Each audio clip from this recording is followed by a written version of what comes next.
ஸ்தோத்திரம் ஆண்டவரே, உமக்கு நன்றி. Thank you Jesus. ஆண்டவரே உமக்கு நன்றி. கிருபை உள்ளவரே உமக்கு நன்றி. இரக்கம் உள்ளவரே உமக்கு நன்றி. தயவு உள்ளவரே உமக்கு நன்றி. இந்த காலை நேரத்திலும் இந்த இரண்டாவது ஆராதனை கர்த்தர் ஆசீர்வதித்து தரும்படியாக ஸ்தோத்திரம். ஹல்லேலூயா. நன்றி இயேசுவே, உமக்கு நன்றி. ஹல்லேலூயா. கிருபை உள்ளவரே உமக்கு நன்றி. இரக்கம் உள்ளவரே உமக்கு நன்றி. தயவு உள்ளவரே உமக்கு நன்றி. ஹல்லேலூயா, ஹல்லேலூயா, ஹல்லேலூயா. நன்றி இயேசுவே, உமக்கு நன்றி. ஹல்லேலூயா, ஹல்லேலூயா, ஹல்லேலூயா. நல்லவரே உமக்கு நன்றி. வல்லவரே உமக்கு நன்றி. கிருபை உள்ளவரே உமக்கு நன்றி. ஹல்லேலூயா, ஹல்லேலூயா. நன்றி இயேசுவே, உமக்கு நன்றி. Thank you Jesus. Hallelujah, hallelujah. ஆண்டவரே, இந்த இடத்துல வரவேற்கிறோம் அப்பா. ஆண்டவரே, இந்த இரண்டாவது ஆராதனை நீங்க மகிமைப்படும்படியா. Thank you Jesus. ஹல்லேலூயா. நீர் இல்லாமல் நான் இல்லையே, நீர் சொல்லாமல் உயர்வு இல்லையே. நீர் இல்லாமல் நான் இல்லையே, நீர் சொல்லாமல் உயர்வு இல்லையே. நீர் சொல்லாமல் உயர்வு இல்லையே. நீர் இல்லாமல் நான் இல்லையே, நீர் சொல்லாமல் உயர்வு இல்லையே. நீர் இல்லாமல் நான் இல்லையே, நீர் சொல்லாமல் உயர்வு இல்லையே. உங்க பிரசன்னம்தான் எனக்கு முகவரி, உங்க பிரசன்னம்தான் எனது தகுதி. உங்க பிரசன்னம்தான் எனது முகவரி, உங்க பிரசன்னம்தான் எனது தகுதி. நீர் இல்லாமல் நான் இல்லையே, நீர் சொல்லாமல் உயர்வு இல்லையே. நீர் இல்லாமல் நான் இல்லையே, நீர் சொல்லாமல் உயர்வு இல்லையே. உங்க பிரசன்னம்தான் எனது முகவரி, உங்க பிரசன்னம்தான் எனது தகுதி. உங்க பிரசன்னம்தான் எனது முகவரி, உங்க பிரசன்னம்தான் எனது தகுதி. அழைத்த நாள் முதல் இதுவரை என்னை விலகாத வாக்கு தத்தம் பிரசன்னமே. உடைந்த நாட்களில் கூடவே இருந்து சுகமாக்கும் மருத்துவம் பிரசன்னமே. அழைத்த நாள் முதல் இதுவரை என்னை விலகாத வாக்கு தத்தம் பிரசன்னமே. உடைந்த நாட்களில் கூடவே இருந்து சுகமாக்கும் மருத்துவம் பிரசன்னமே. விளை போகா என்னையும் மலை மேலே நிறுத்தி அழகு பார்த்தது பிரசன்னமே. விளை போகா என்னையும் மலை மேலே நிறுத்தி அழகு பிரசன்னமே. உங்க பிரசன்னம்தான் எனக்கு.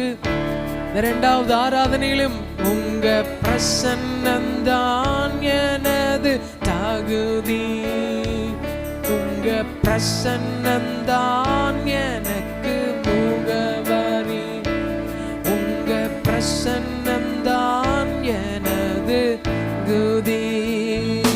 நீர் இல்லாமல் நான் இல்லையே, நீர் சொல் இல்லாமல் உயர்வு இல்லையே, நீர் இல்லாமல் நான் இல்லையே, நீர் சொல்லாமல் உயர்வு இல்லையே, உங்க பிரசன்னந்தான் எனது முகவரி, உங்க பிரசன்னந்தான் எனது தகுதி. Welcome you holy spirit. ஆண்டவரே இந்த இடத்துல வரவேற்கிறோம். ஆண்டவரே இந்த நேரத்திலையும் வரவேற்கிறோம். உங்க மறைவுக்குள்ள வந்த எங்களுக்கு நிறைவான பலன் உண்டாவதாக. உங்க மறைவுக்குள்ள வந்த எங்களுக்கு நிறைவான பலன் உண்டாவதாக. இந்த காலை நேரத்திலே ஒரு நிறைவான பலன் உண்டாவதாக. இந்த காலை நேரத்திலே ஒரு நிறைவான பலன் உண்டாவதாக. உங்க கரத்தில் இந்த ஆராதனை வேலையை முழுவதுமாக ஒப்பு கொடுத்து ஜெபிக்கிறோம். இயேசு கிறிஸ்துவின் நாமத்தினால அசைவாடுவீராக நல்ல பிதாவே.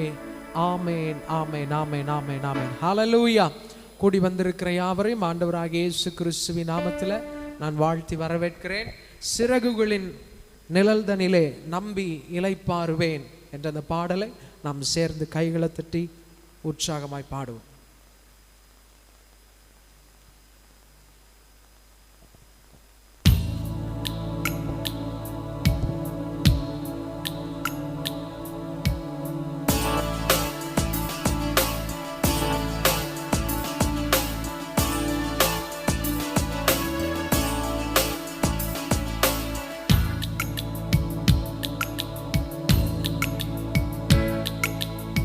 சிறகுகளின் நிழல்தனிலே நான் நம்பி இளைப்பாறுவேன்,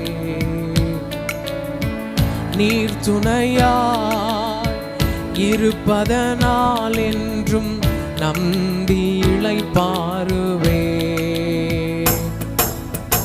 சிறகுகளின் நிழல்தனிலே நான் நம்பி இளைப்பாறுவேன், நீர் துணையாய் நான் இருப்பதனால் நான் என்றும் இளைப்பாறுவேன். கண்மணி போல் என்னை காப்பவரை நான் நம்பி இளைப்பாறுவேன்.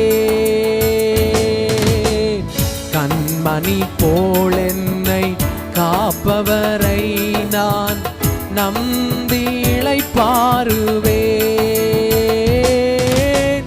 மறைவிடமே ஆராதனை, உறைவிடமே உமக்கு ஆராதனை, அடைக்கலமே ஆராதனை, புகழிடமே உமக்கு ஆராதனை. மறைவிடமே ஆராதனை, உறைவிடமே உமக்கு ஆராதனை, உடைக்களமே ஆராதனை, புகழிடமே உமக்கு ஆராதனை. ஆராதனை உமக்கு ஆராதனை, என்னை நேசிக்கும் இயேசுவே ஆராதனை. ஆராதனை உமக்கு ஆராதனை, என்னை ஆதரிக்கும் இயேசுவே ஆராதனை. ஆராதனை உமக்கு ஆராதனை, என்னை ஆதரிக்கும் இயேசுவே ஆராதனை. பக்கத்தில் 1000 பேர் விழுந்தாலும் என்னை அணுகாமல் காப்பவரே, வாழ பக்கத்தில் 10,000 விழுந்தாலும் என்னை அணுகாமல் காப்பவரே. பக்கத்தில் 1000 பேர் விழுந்தாலும் என்னை அணுகாமல் காப்பவரே, வாழ பக்கத்தில் 10,000 விழுந்தாலும் என்னை அணுகாமல் காப்பவரே. அடைக்கலமான என் தாபரமே, என்னை அணுகாமல் காப்பவரே. அடைக்கலமான என் தாபரமே, அணுகாமல் காப்பவரே. மறைவிடமே ஆராதனை, உறைவிடமே உமக்கு ஆராதனை. அடைக்கலமே ஆராதனை, புகழிடமே உமக்கு ஆராதனை. அறைவிடமே ஆராதனை, உறைவிடமே உமக்கு ஆராதனை. அடைக்கலமே ஆராதனை, புகழிடமே உமக்கு ஆராதனை. சொல்லுவோமா? ஆராதனை உமக்கு ஆராதனை, என்னை நேசிக்கும் இயேசுவே ஆராதனை. ஆராதனை உமக்கு ஆராதனை, என்னை ஆதரிக்கும் இயேசுவே ஆராதனை. ஆராதனை உமக்கு ஆராதனை, என்னை ஆதரிக்கும் இயேசுவே ஆராதனை. ஆராதனை ஆராதனை உமக்கு ஆராதனை, என்னை ஆதரிக்கும் இயேசுவே ஆராதனை. என்னை கண்டார், என்னை கண்டார், உள்ளங்கையில் என்னை வரைந்து கொண்டார். என்னை கண்டார் இயேசு, என்னை கண்டார், உள்ளங்கையில் என்னை வரைந்து கொண்டார். கண்ணுக்குள்ளே என்னை வைத்து கடைசி வரைக்கும் காத்துக் கொள்வார். கண்ணுக்குள்ளே என்னை வைத்து கடைசி வரைக்கும் காத்துக் கொள்வார். இயேசு என் தேவன், இயேசு என் ஜீவன், இயேசுதான் எனக்கு எல்லாம் எல்லாம். இயேசு என் தேவன். இந்த காலை நேரத்திலையும் ஆண்டவரே, இயேசுதான் எனக்கு எல்லாம் எல்லாம். இயேசு என் தேவன், இயேசு என் ஜீவன், இயேசுதான் எனக்கு எல்லாம் எல்லாம். இயேசு என் தேவன், இயேசு என் ஜீவன், இயேசுதான் எனக்கு எல்லாம் எல்லாம். ஆராதனை உமக்கே, ஆராதனை உமக்கே அப்பா. ஆராதனை உமக்கே, ஆராதனை உமக்கே, ஆராதனை உமக்கே, ஆராதனை உமக்கே. இயேசு ஒருவருக்கே ஆராதனை உமக்கே. எல்லாவற்றையும் தருகிறோம். ஆராதனை உமக்கே, ஆராதனை உமக்கே. என் சுவாசம் ஒழியும் வரை, என் ஜீவன் பிரியும் வரை அப்பா உம்மை ஆராதிப்பதே என்னுடைய வாஞ்சை. ஆராதனை உமக்கே, ஆராதனை உமக்கே. நம்ம எல்லாரும் இருக்கிற இடத்துல கண்களை மூடி ஆண்டவருடைய கரத்துல நம்மை தாழ்த்தி, ஆண்டவரே இன்னைக்கு இந்த ஆராதனையை செய்வதற்கு தேவன் கொடுத்த அந்த நல்ல நேரத்திற்காக, ஆண்டவரை துதிப்பதற்கு தேவன் கொடுத்த பலனுக்காக, ஸ்லாக்கியத்திற்காக கோடான கோடி நன்றி இயேசுவே. எல்லாரும் வாய்களை திறந்து நன்றி செலுத்துவோமா? ஆண்டவரே இன்னைக்கு இந்த நேரத்தில் நான் என்னுடைய விடுமுறையை ஒவ்வொரு விதமாக கழித்திருக்கலாம், ஆனாலும் உம்முடைய சமூகத்தை தேடி ஓடி வர ஆண்டவரே, இந்த இரண்டாவது ஆராதனை நாங்கள் வந்து உம்முடைய சமூகத்தில் காத்திருக்க தேவன் கொடுத்திருக்கிற பலனுக்காக நன்றி ஆண்டவரே. உம்முடைய பலனுக்காக நன்றி, உம்முடைய அநாதி தீர்மானத்திற்காக நன்றி ஆண்டவரே. உம்முடைய தீர்மானத்தின்படி அழைக்கப்பட்ட எங்களுக்கு சகலவும் நன்மைக்கு ஏதுவாக நடத்தி செல்லுகிறவரே, உமக்கு நன்றி இயேசுவே, நன்றி இயேசுவே. உங்களால முடிஞ்சா அப்படியே முழங்கால் படிக்கிட்டு ஆண்டவருடைய சமூகத்துல, இல்லை என்றால் நம்ம அப்படியே இருக்கிற இடங்கள்ல ஆண்டவருடைய பிரசன்னத்துல நம்மை அர்ப்பணிக்க இந்த பாடலை பாடுவோமா? உங்க பிரசன்னத்தில் நான் சிறகில்லாமல் பறக்கிறேன், உங்க சமூகத்தில் ஆண்டவரே நான் வந்து நிற்கிறேன் ஆண்டவரே. ஹல்லேலூயா, நன்றி இயேசுவே, thank you Jesus. உங்க பிரசன்னத்தில் சிறகில்லாமல் பறக்கிறேன், உங்க சமூகத்தில் குறைவில்லாமல் வாழ்கிறேன். உங்க பிரசன்னத்தில் சிறகில்லாமல் பறக்கிறேன், உங்க சமூகத்தில் குறைவில்லாமல் வாழ்கிறேன். உங்க பிரசன்னத்தில் சிறகில்லாமல் பறக்கிறேன், சமூகத்தில் குறைவில்லாமல் வாழ்கிறேன். உங்க பிரசன்னத்தில் சிறகில்லாமல் பறக்கிறேன், உங்க சமூகத்தில் குறைவில்லாமல் வாழ்கிறேன். என் தஞ்சமானீரே, என் கோட்டையானீரே, என் துருகமானீரே, என் நண்பனானீரே. என் தஞ்சமானீரே, என் கோட்டையானீரே, என் துருகமானீரே, என் நண்பனானீரே.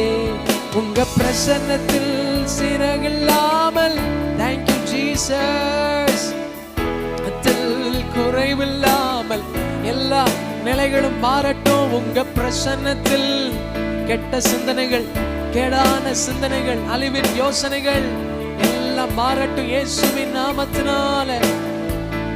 உங்க பிரசன்னத்தில் சிறகில்லாமல் பறக்கிறேன், உங்க சமூகத்தில் குறைவில்லாமல் வாழ்கிறேன். உங்க பிரசன்னத்தில், உங்க பிரசன்னத்தில் சிறகில்லாமல் பறக்க உதவி செய்யுங்கப்பா. உலகத்தின் ஆசா பாசங்கள் பாரங்கள் எங்களை அமில பண்ணுகிறது. உதவாத என்னையே உருவாக்கும் உறவே, குறைவான என்னையே நிறைவாக்கும் நிறைவே. உதவாத என்னையே உருவாக்கும் உறவே, குறைவான என்னையே நிறைவாக்கும் நிறைவே. உங்க பிரசன்னத்தில் சிறகில்லாமல் பறக்கிறேன். இந்த ஆராதனை நேரம் எங்க பிள்ளைகளை பறக்க செய்யட்டும், இயேசுவுக்காக எழும்ப செய்யட்டும். உங்க பிரசன்னத்தில் சிறகில்லாமல் குடும்ப சூழ்நிலையாக இருக்கலாம், சரீர பலவீனங்களாக இருக்கலாம், இயேசுவே பறக்க செய்யுங்கன்னு சொல்லுங்க. உங்க பிரசன்னத்தில் சிறகில்லாமல் பறக்கிறேன், உங்க சமூகத்தில் எழும்ப செய்யுங்கப்பா. பிரச்சனையை பார்த்து பயந்த நாட்கள் போதும் ஆண்டவரே, சரீர பலவீனங்களை பார்த்து சோர்ந்து போன நாட்கள் போதும், குடும்ப சூழ்நிலைகளை பார்த்து துவண்டு போன நாட்கள் போதும். இந்த காணொளியை கேட்கிற, இந்த சத்தத்தை கேட்கிற ஒவ்வொரு உள்ளங்களும் இயேசுவுக்காக வைராக்கியமாய் எழும்ப இந்த நேரத்தை ஒப்பு கொடுக்கிறோம், எங்களை ஒப்பு கொடுக்கிறோம். கேளுங்க ஆண்டவர்கிட்ட, ஆண்டவரே என்னை எழும்ப செய்யுங்கப்பா. நான் எழும்பி பிரகாசிப்பதற்கு தடையாக இருக்கிற எல்லாவற்றையும் இயேசுவின் நாமத்தினால, இயேசுவின் நாமத்தினால என் கண்கள் உம்மை நோக்கி பார்க்கட்டும், என் கண்கள் உம்மை தரிசிக்கட்டும். தெய்வமே, இந்த ஆராதனையில் உங்க கரமசை வாழட்டும் இயேசுவே. ஆண்டவரே, எதை பார்த்து பயந்தேனோ அதற்கு முன்பாக நான் தைரியமாய் நிற்க இந்த பிரசன்னம் என்னை ஆளுகை செய்யட்டும் அப்பா. எதை பார்த்து நான் முன்னேறி செல்ல முடியாமல் திகைத்து நிற்கிறேனோ உங்க பிரசன்னம் எங்களுக்கு முன்பாக நடத்தி செல்லட்டும். பொய்யான வாழ்வையே மெய்யான மண்ணான என்னையே உம் கண்கள் கண்டதே. பொய்யான வாழ்வையே மெய்யாக மாற்றினீர். மண்ணான என்னையே உம் கண்கள் கண்டதே. உங்க பிரசன்னத்தில் சிறகில்லாமல் பறக்கிறேன். உங்க சமூகத்தில் உதவி செய்யுங்க டாடி, உதவி செய்யுங்க டாடி. உங்க பிரசன்னத்தில் சிறகில்லாமல். Thank you Jesus. அப்பா எழும்ப செய்யுங்க, மலைகளை தாண்ட செய்யுங்கப்பா. உங்க பிரசன்னத்தில் சிறகில்லாமல் பறக்கிறேன். உங்க சமூகத்தில் குறைவில்லாமல் வாழ்கிறேன். எதை இழந்தாலும் உம்மை இழப்பதில்லை. யார் பிரிந்தாலும் உம்மை விடுவதில்லை. இயேசுவே எதை இழந்தாலும் உம்மை இழப்பதில்லை. யார் பிரிந்தாலும் நான் உம்மை விடுவதில்லை. உங்க சமூகம் இல்லாத டாடி வாழ்வு வேண்டாம்ப்பா. நீங்க இல்லாம நான் சொல்லுங்க அப்பா. உங்க சமூகம் இல்லாத வாழ்வு வேண்டாம்ப்பா. நீங்க இல்லாம நான் இல்லப்பா. எதை இழந்தாலும் உம்மை இழப்பதில்லை. யார் பிரிந்தாலும் நான் உம்மை விடும். இந்த காலை நேரத்துல எதை இழந்தா 7வது மாசத்துல ஆமென். யார் பிரிந்தாலும் நான் உம்மை விடுவதில்லை. உங்க சமூகம் இல்லாத வாழ்வு வேண்டாம் டாடி. நீங்க இல்லாம எல்லா ஆசைகளும் மாறட்டும்பா. உங்க சமூகம் இல்லாத வாழ்வு ஆண்டவரே நீங்க இல்லாம வேணாம். வாழ்வு தந்தவர் நீர்தானையா. என்னை வாழ வைப்பதும் நீர்தானையா. வாழ்வு தந்தவர் நீர்தானையா. என்னை வாழ வைப்பதும் நீர்தானையா. என்னை வாழ வைப்பதும் நீர்தானையா. இயேசுவே வாழ வைப்பதோ நீர்தான். எதை இழந்தாலும் எதை இழந்தான் உம்மை இழப்பதில்லை. S father. யார் பிரிந்தாலும் நான் உம்மை விடுவதில்லை. இயேசுவே எதை இழந்தாலும் நான் உம்மை இழப்பதில்லை. யார் பிரிந்தாலும் நான் உம்மை விடுவதில்லை. உங்க சமூகம் இல்லாத வாழ்வு வேண்டாம் வேண்டாம் வேண்டாம். நீங்க இல்லாம நான் இல்லப்பா. Thank you Jesus. உங்க சமூகம் இல்லாத வாழ்வு வேண்டாம்ப்பா. நீங்க இல்லாம நான் இல்லப்பா. கரம் பிடித்தவர் நீர்தானையா. என்னை கைவிடாதவர் நீர்தானையா. கரம் பிடித்தவர் நீர்தானையா. என்னை கைவிடாதவர் நீர்தானையா. கைவிடாதவர் நீர்தானையா. இயேசுவை கைவிடாதவர் நீர்தானையா. எதை இழந்தாலும் உம்மை இழப்பதில்லை. யார் பிரிந்தாலும் உம்மை விடுப்பதில்லை. ஓ எதை இழந்தாலும் உம்மை இழப்பதில்லை. யார் பிரிந்தாலும் நான் உம்மை விடுவதில்லை. உங்க சமூகம் இல்லாத வாழ்வு வேண்டாம்ப்பா. நீங்க இல்லாம நான் இல்லப்பா. உங்க சமூகம் இல்லாத வாழ்வு வேண்டாம்ப்பா. நீங்க இல்லாம நான் இல்லப்பா. கை கைகளை தட்டி ஏசப்பாவுடைய நாமத்தை மகிமைப்படுத்துவோமா? ஹalleluya. thank you Jesus, thank you Jesus. ஆண்டவரே, இந்த காலை நேரத்தில் எங்களை உங்க சமூகத்தில் உங்க பிரசன்னத்தில் ஆண்டவரே கொண்டு வந்ததனுடைய நிறைவுக்காக கோடான கோடி நன்றி, கோடான கோடி நன்றி. நன்றி இயேசுவே. நீங்க உங்க இருக்கிற இடத்துல உட்கார்ந்து கொள்ளலாம், அல்லது நீங்க அப்படியே இருக்கிற வண்ணமாக அப்படியே ஒரு கொஞ்ச நேரம் ஒரு 10 நிமிஷம் நான் ஜெபம் பண்ண போறோம். நம்ம ஒப்பு கொடுத்து ஜெபம் பண்ண போறோம். என் சமூகம் உனக்கு முன்பாக செல்லும், நான் இளைப்பாறுதல் அளிப்பேன்னு சொன்ன தேவன், இளைப்பாறுதல் அளிப்பேன்னு சொன்ன தேவன். பாரத்தோடு ஜெபம் பண்ணுங்க. ஆண்டவரே, என்னால முடியாததை செய்து முடிக்கிற உங்க சமூகம், எனக்கு தெரியாததை கற்றுக் கொடுக்கிற உங்க சமூகம், எனக்கு இல்லாத அடையாளத்தை இது இருக்கு உனக்குங்கிற அஃபர்மேஷனை கொடுக்கிற இந்த சமூகம் இந்த மாதத்துல உங்களுக்கு முன்பாக செல்லும். எங்க வீட்டிற்கு முன்பாக, என்னுடைய புருஷனுடைய காரியத்திற்கு முன்பாக, மனைவியின் காரியத்திற்கு முன்பாக, வீட்டாரின் காரியத்திற்கு முன்பாக, வேலையாட்களின் காரியத்திற்கு முன்பாக, பிள்ளைகளுடைய காரியத்திற்கு முன்பாக செல்லட்டும். கேளுங்க, ஆண்டவரே, we need your presence. ஆண்டவரே, உங்க பிரசன்னம், உங்க சமூகம் எங்களுக்கு முன்னாடி செல்லட்டும். தெய்வமே, உங்க சமூகம் எங்களுக்கு முன்னாடி செல்லட்டும். சொல்லுங்க, இந்த வார்த்தையை சொல்லுங்க, உங்க சமூகம் எங்களுக்கு முன்னாடி செல்லட்டும் பா. ஆண்டவரே, எனக்கு தெரியாத கண்ணியில் நான் சிக்கிக் கொள்ளாதபடிக்கு என்னை விழுங்க நினைக்கிற ஒவ்வொரு காரியத்திலும் நான் தாண்டி வருவதற்கு தெய்வமே நீர் இரக்கம் செய்வீராக, ஒரு இரக்கம் செய்வீராக. இந்த காலை நேரத்தில் ஜெபிக்க வந்திருக்கிற, இந்த 2வது ஆராதனையில சத்தத்தை கேட்டுக்கொண்டிருக்கிற, இந்த காணொளியின் மூலமாக சத்தத்தை கேட்க போகிற ஒவ்வொரு பிள்ளைகளுக்கு முன்பாக உங்க சமூகம் சென்று பெரிய ஒரு வெற்றியை கர்த்தர் தருவீராக இயேசுவின் நாமத்தினால.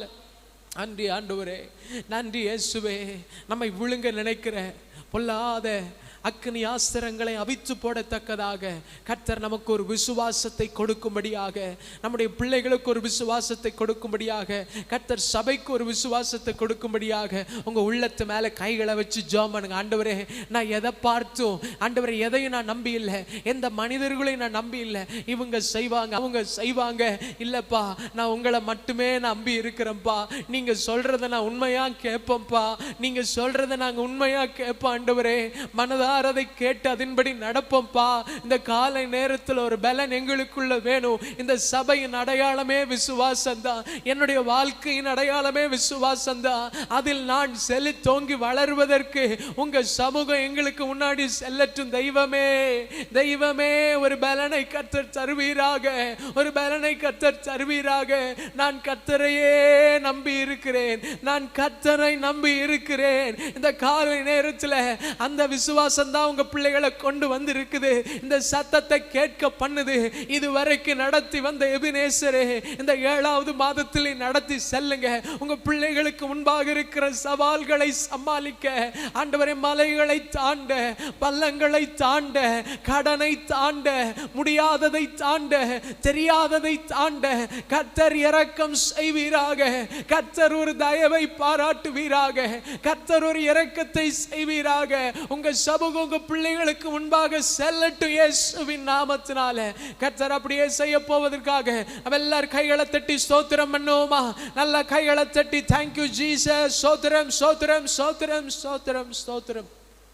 அடுத்த தலைமுறைக்கு நாம் ஜெபிக்க வேண்டியது அவசியமாக இருக்கிறது. நீங்க வெள்ளிக்கிழமை ஜெபத்தை கேட்டிருந்தீங்கன்னா மாஸ்டர் அதில் ஒரு காரியத்தை சொல்லி ஜெபம் பண்ணி இருக்கிறாங்க. ஸ்தோத்திரம். ஆபிரகாமுக்கு அடுத்து ஒரு ஈசாக்கு, ஒரு ஈசாக்குக்கு அடுத்து ஒரு யாக்கோபு, ஒரு யோக்கோபுக்கு அடுத்து 12 கோத்திரங்கள். இப்படி ஸ்தோத்திரம் ஒரு வாழையடி வாழையாக நாம் அதில் பார்க்க முடிகிறது. ஆண்டவரை தேடுவதில், ஆண்டவரை தேடுவதில் ஸ்தோத்திரம், ஆண்டவருடைய நாமம் மகிமைப்படும்படியாக நாம் ஜெபிக்கிற வண்ணம், இந்த இடத்துல நீங்க ஜெபிக்கிற வண்ணம் அடுத்து உங்களை போல உங்க வீட்டில் ஜெபிப்பதற்கு ஒரு கூட்டம் ஆயத்தமாக இருக்கிறதா? ஒரு கூட்டம் ஆயத்தமாக இருக்கிறதா? நான் இந்த தசம பாகத்தை செலுத்துறத போல, காலையில் எந்திரிச்சு ஜெபம் பண்றத போல, ஆலயத்தின் காரியத்தில் ஈடுபடுறத போல, என்ன போல எனக்கு அடுத்து ஒரு சந்ததி இருக்கிறதா அப்படின்னு பார்த்தீங்கன்னா மிக மிக குறைவாக இருக்கிறது. நான் பண்ணுற அளவுக்காவது ஜெபம் பண்ணுவாங்களா அப்படின்னு கேட்டிங்கன்னா மிக மிக அரிதானதாக இருக்கிறது. ஆண்டவர்கிட்ட கண்ணீரோடு, ஆண்டவரே இந்த காலை நேரத்தில் நாங்கள் ஜெபம் பண்ணுறோம்ப்பா, இந்த ஆராதனையில் நாங்கள் ஜெபம் பண்ணுறோம்ப்பா, ஆண்டவரே ஒரு கூட்ட ஜனங்கள் வேணும், ஒரு கூட்ட பிள்ளைகளுக்கு ஒரு தெளிவு வேணும். நான் ஆராதிக்கிற தேவன் எப்படிப்பட்டவர், அவருக்குரிய கனத்தை நான் செலுத்த வேண்டும். நான் அவருக்குரிய கனத்தை செலுத்துகிற மகனாய் மகளாக வருகிற நாட்களில் நம்முடைய பிள்ளைகள் ஆண்டவர் அபிஷேகம் பண்ணணும், அபிஷேகம் பண்ணணும். அவங்கள லீபனோனை போல வளர செய்யணும், கேதுருக்களை போல, வேதுரு விருட்சங்களை போல வளர செய்யணும், பனையை போல செழிக்க செய்யணும். இதில் விசுவாசத்தில் கிறிஸ்துவுக்குள்ள வளரணும். ஆண்டவர்கிட்ட கேளுங்க, கண்ணீரோட கேளுங்க, அப்பா எங்கள் பிள்ளைகளுக்கு ஒரு இரக்கம் செய்வீராக, தாவீதின் குமாரனே ஒரு இரக்கம் செய்வீராக. ஒரு அனல் பற்றி பிடிக்கட்டும், எங்கள் பட்டணத்தை ஒரு அனல் பற்றி பிடிக்கட்டும் ஆண்டவரே, ஒரு அனல் பற்றி பிடிக்கட்டும். ஹல்லேலூயா. நன்றி இயேசுவே, நன்றி இயேசுவே, நன்றி இயேசுவே, நன்றி இயேசுவே, நன்றி இயேசுவே. ஹல்லேலூயா. ஒரு அனல் பற்றி பிடிக்கட்டும் தெய்வமே, ஒரு அனல் பற்றி பிடிக்கட்டும், ஒரு அனல் பற்றி பிடிக்கட்டும். இந்த காலை நேரத்தில் நாங்கள் ஜெபம் பண்றோம், ஒரு அனல் பற்றி பிடிக்கட்டும் இயேசுவின் நாமத்தினால, இயேசுவின் நாமத்தினால, இயேசுவின் நாமத்தினால. ஒரு வைராக்கியம், ஒரு வைராக்கியம் எங்க சந்ததிக்குள்ள வரணும், எங்க சந்ததிக்குள்ள வரணும். ஒரு அபிஷேகம் எங்க சந்ததிக்குள்ள வரணும், ஒரு பாரம் எங்களுக்குள்ள வரணும். கர்த்தாவே, கர்த்தாவே, கர்த்தாவே என்னை அனுப்பும், என்னை அனுப்பும் என்று ஆண்டவரே ஏசாயா சொன்னதை போல இந்த கண் ஆண்டவரே, இந்த சிறு கண்கள் உங்களை பார்க்கட்டும், உங்களை பார்க்கட்டும், உங்களை தரிசிக்கட்டும், உங்களோடு இணையட்டும், சத்தத்தை கேட்கட்டும் இயேசுவின் நாமத்தினால. கரத்துல கொடுத்து ஜெபிக்கிறோம் ஆண்டவரே. கர்த்தர் அப்படிப்பட்ட ஒரு நிலையில நம்முடைய பிள்ளைகளையும் கர்த்தர் பாதுகாத்து வழி நடத்தி கொண்டு வரப்போவதற்காக நம்ம எல்லாரும் ஸ்தோத்திரம் பண்ணுவோமா? ஸ்தோத்திரம், ஸ்தோத்திரம், ஸ்தோத்திரம், ஸ்தோத்திரம், ஸ்தோத்திரம், ஸ்தோத்திரம், ஸ்தோத்திரம். உங்கள் கைகளை உயர்த்தி ஜெபம் பண்ணுங்க. ஆண்டவரே ஸ்தோத்திரம், இந்த கைகளை கொண்டு இந்த 7வது மாதத்தில் பெரிய காரியங்களை செய்யுங்க. ஃபைனான்ஸில் ஒரு பிரேக் த்ரூ உண்டாகட்டும், நாங்கள் இருக்கிற இடத்துல ஆண்டவர் ஒரு விருத்தி உண்டாகட்டும், நான் செய்கிற வேலையில் ஒரு விருத்தி உண்டாகட்டும், குடும்பத்தின் காரியங்கள், வேலையின் காரியங்கள், தனிப்பட்ட ரீதியில் ஆண்டவரே சந்திக்கிற நபர்கள் வாழ்க்கையில், இப்படி எல்லா நிலையிலையும் இந்த கையை கொண்டு ஆண்டவரே, இந்த கையை நீங்க பிடிங்க, இந்த கையை நீங்க பிடிங்க, இந்த கையை நீங்க பிடிங்க. தாவீதின் குமாரனே இந்த கையை பிடிங்க. மோசேவின் கரத்தை பிடிச்ச தேவன், மோசேவின் கரத்தை பிடிச்ச தேவன் எங்க கரத்தை பிடிங்க. ஆண்டவரே, ஆண்டவரே ஒரு விருத்தியை பார்க்கணும், கடன் மாறணும் ஆண்டவரே, ஃபைனான்ஸில் ஒரு பிரேக் த்ரூ உண்டாகணும், ஆவிக்குரிய வாழ்க்கையில் ஒரு பிரேக் த்ரூ உண்டாகணும், குடும்ப வாழ்க்கையில் ஒரு பிரேக் த்ரூ உண்டாகணும். கர்த்தர் எங்களை கொண்டு பெரிய காரியங்களை செய்வீராக. நம்முடைய கரத்தில் ஒப்பு கொடுத்து செபிக்கிறோம் ஆண்டவரே. ஆண்டவரே இல்லை என்கின்ற நிலையெல்லாம் மாறட்டும் இயேசு கிறிஸ்துவின் நாமத்தினால. ஆண்டவரே இந்த காலை நேரத்தில் கர்த்தாவே ஸ்தோத்திரம், ஒரு தாகத்தோடு, ஒரு பாரத்தோடு ஆண்டவரே ஸ்தோத்திரம், ஒரு எதிர்பார்ப்போடு வந்து அமர்ந்திருக்கிற நம்முடைய பிள்ளைகளை கர்த்தர் ஆசீர்வதிப்பீராக. ஆண்டவரே அவர்களுடைய உள்ளத்தின் இயக்கங்களை அறிந்திருக்கிற தேவன், ஆண்டவரே பாரங்களை எங்களுக்காக சுமக்கிற தேவன், இந்த நாளில் உங்கள் சமூகத்தில் வந்து இளைப்பாரி கொண்டிருக்கிற அவர்களுடைய வாழ்க்கையில் கர்த்தர் பெரிய காரியங்களை செய்வீராக. நம்முடைய கரத்தில் ஒப்பு கொடுத்து செபிக்கிறோம். தொடர்ந்து ஆளுகை செய்வீராக. இந்த 2வது ஆராதனையில் ஒரு பெருக்கத்தை நாங்கள் பார்க்கணும். இன்னைக்கு வர தடப்பட்ட பிள்ளைகளை நினைக்கிறோம். அவர்களுடைய சூழ்நிலை கர்த்தர் அறிந்து அவர்களுக்கு ஒரு விடுதலை கர்த்தர் தருவீராக, பலத்தை தருவீராக. முதல் ஆராதனை, 2ஆம் ஆராதனை, மாலை நடக்கிற ஆராதனை, இந்த 3 பகுதிகளிலும் ஒரு விருத்தியை நாங்கள் பார்க்க, ஒரு மகிமை நிறைவை நாங்கள் பார்க்க இயேசு கிறிஸ்துவின் நாமத்தினால் கர்த்தர் இரக்கம் செய்வீராக. நல்ல பிதாவே, ஆமேன், ஆமேன், ஆமேன், ஆமேன். Praise the Lord. கூடி வந்திருக்கிற யாவரையும் ஆண்டவராக இயேசு கிறிஸ்துவின் நாமத்தில் நான் வாழ்த்தி வரவேற்கிறேன். நமக்கு ஞாயிற்றுக்கிழமை 3 ஆராதனை, காலையில் 7 மணியிலிருந்து 9 மணி வரைக்கும், 2வது ஆராதனை 10 மணியிலிருந்து 11 மணி வரைக்கும், மாலையில் 6 மணியிலிருந்து 7:30 மணி வரைக்கும் இந்த ஆராதனை நடைபெறுகிறது. 2வது ஞாயிற்றுக்கிழமை, 4வது ஞாயிற்றுக்கிழமை 9 மணியிலிருந்து 10 மணி வரைக்கும் ஆண்களைக்கும் பெண்களைக்கும் நடைபெறுகிறது. ஒவ்வொரு புதன்கிழமை காலையில் நமக்கு 6 to 7 ஆண்களைக்கும் நடைபெறுகிறது. ஒவ்வொரு வெள்ளிக்கிழமை காலை 10 மணியிலிருந்து 12:30 மணி வரைக்கும் உபவாச ஜெபம் நடைபெறும்.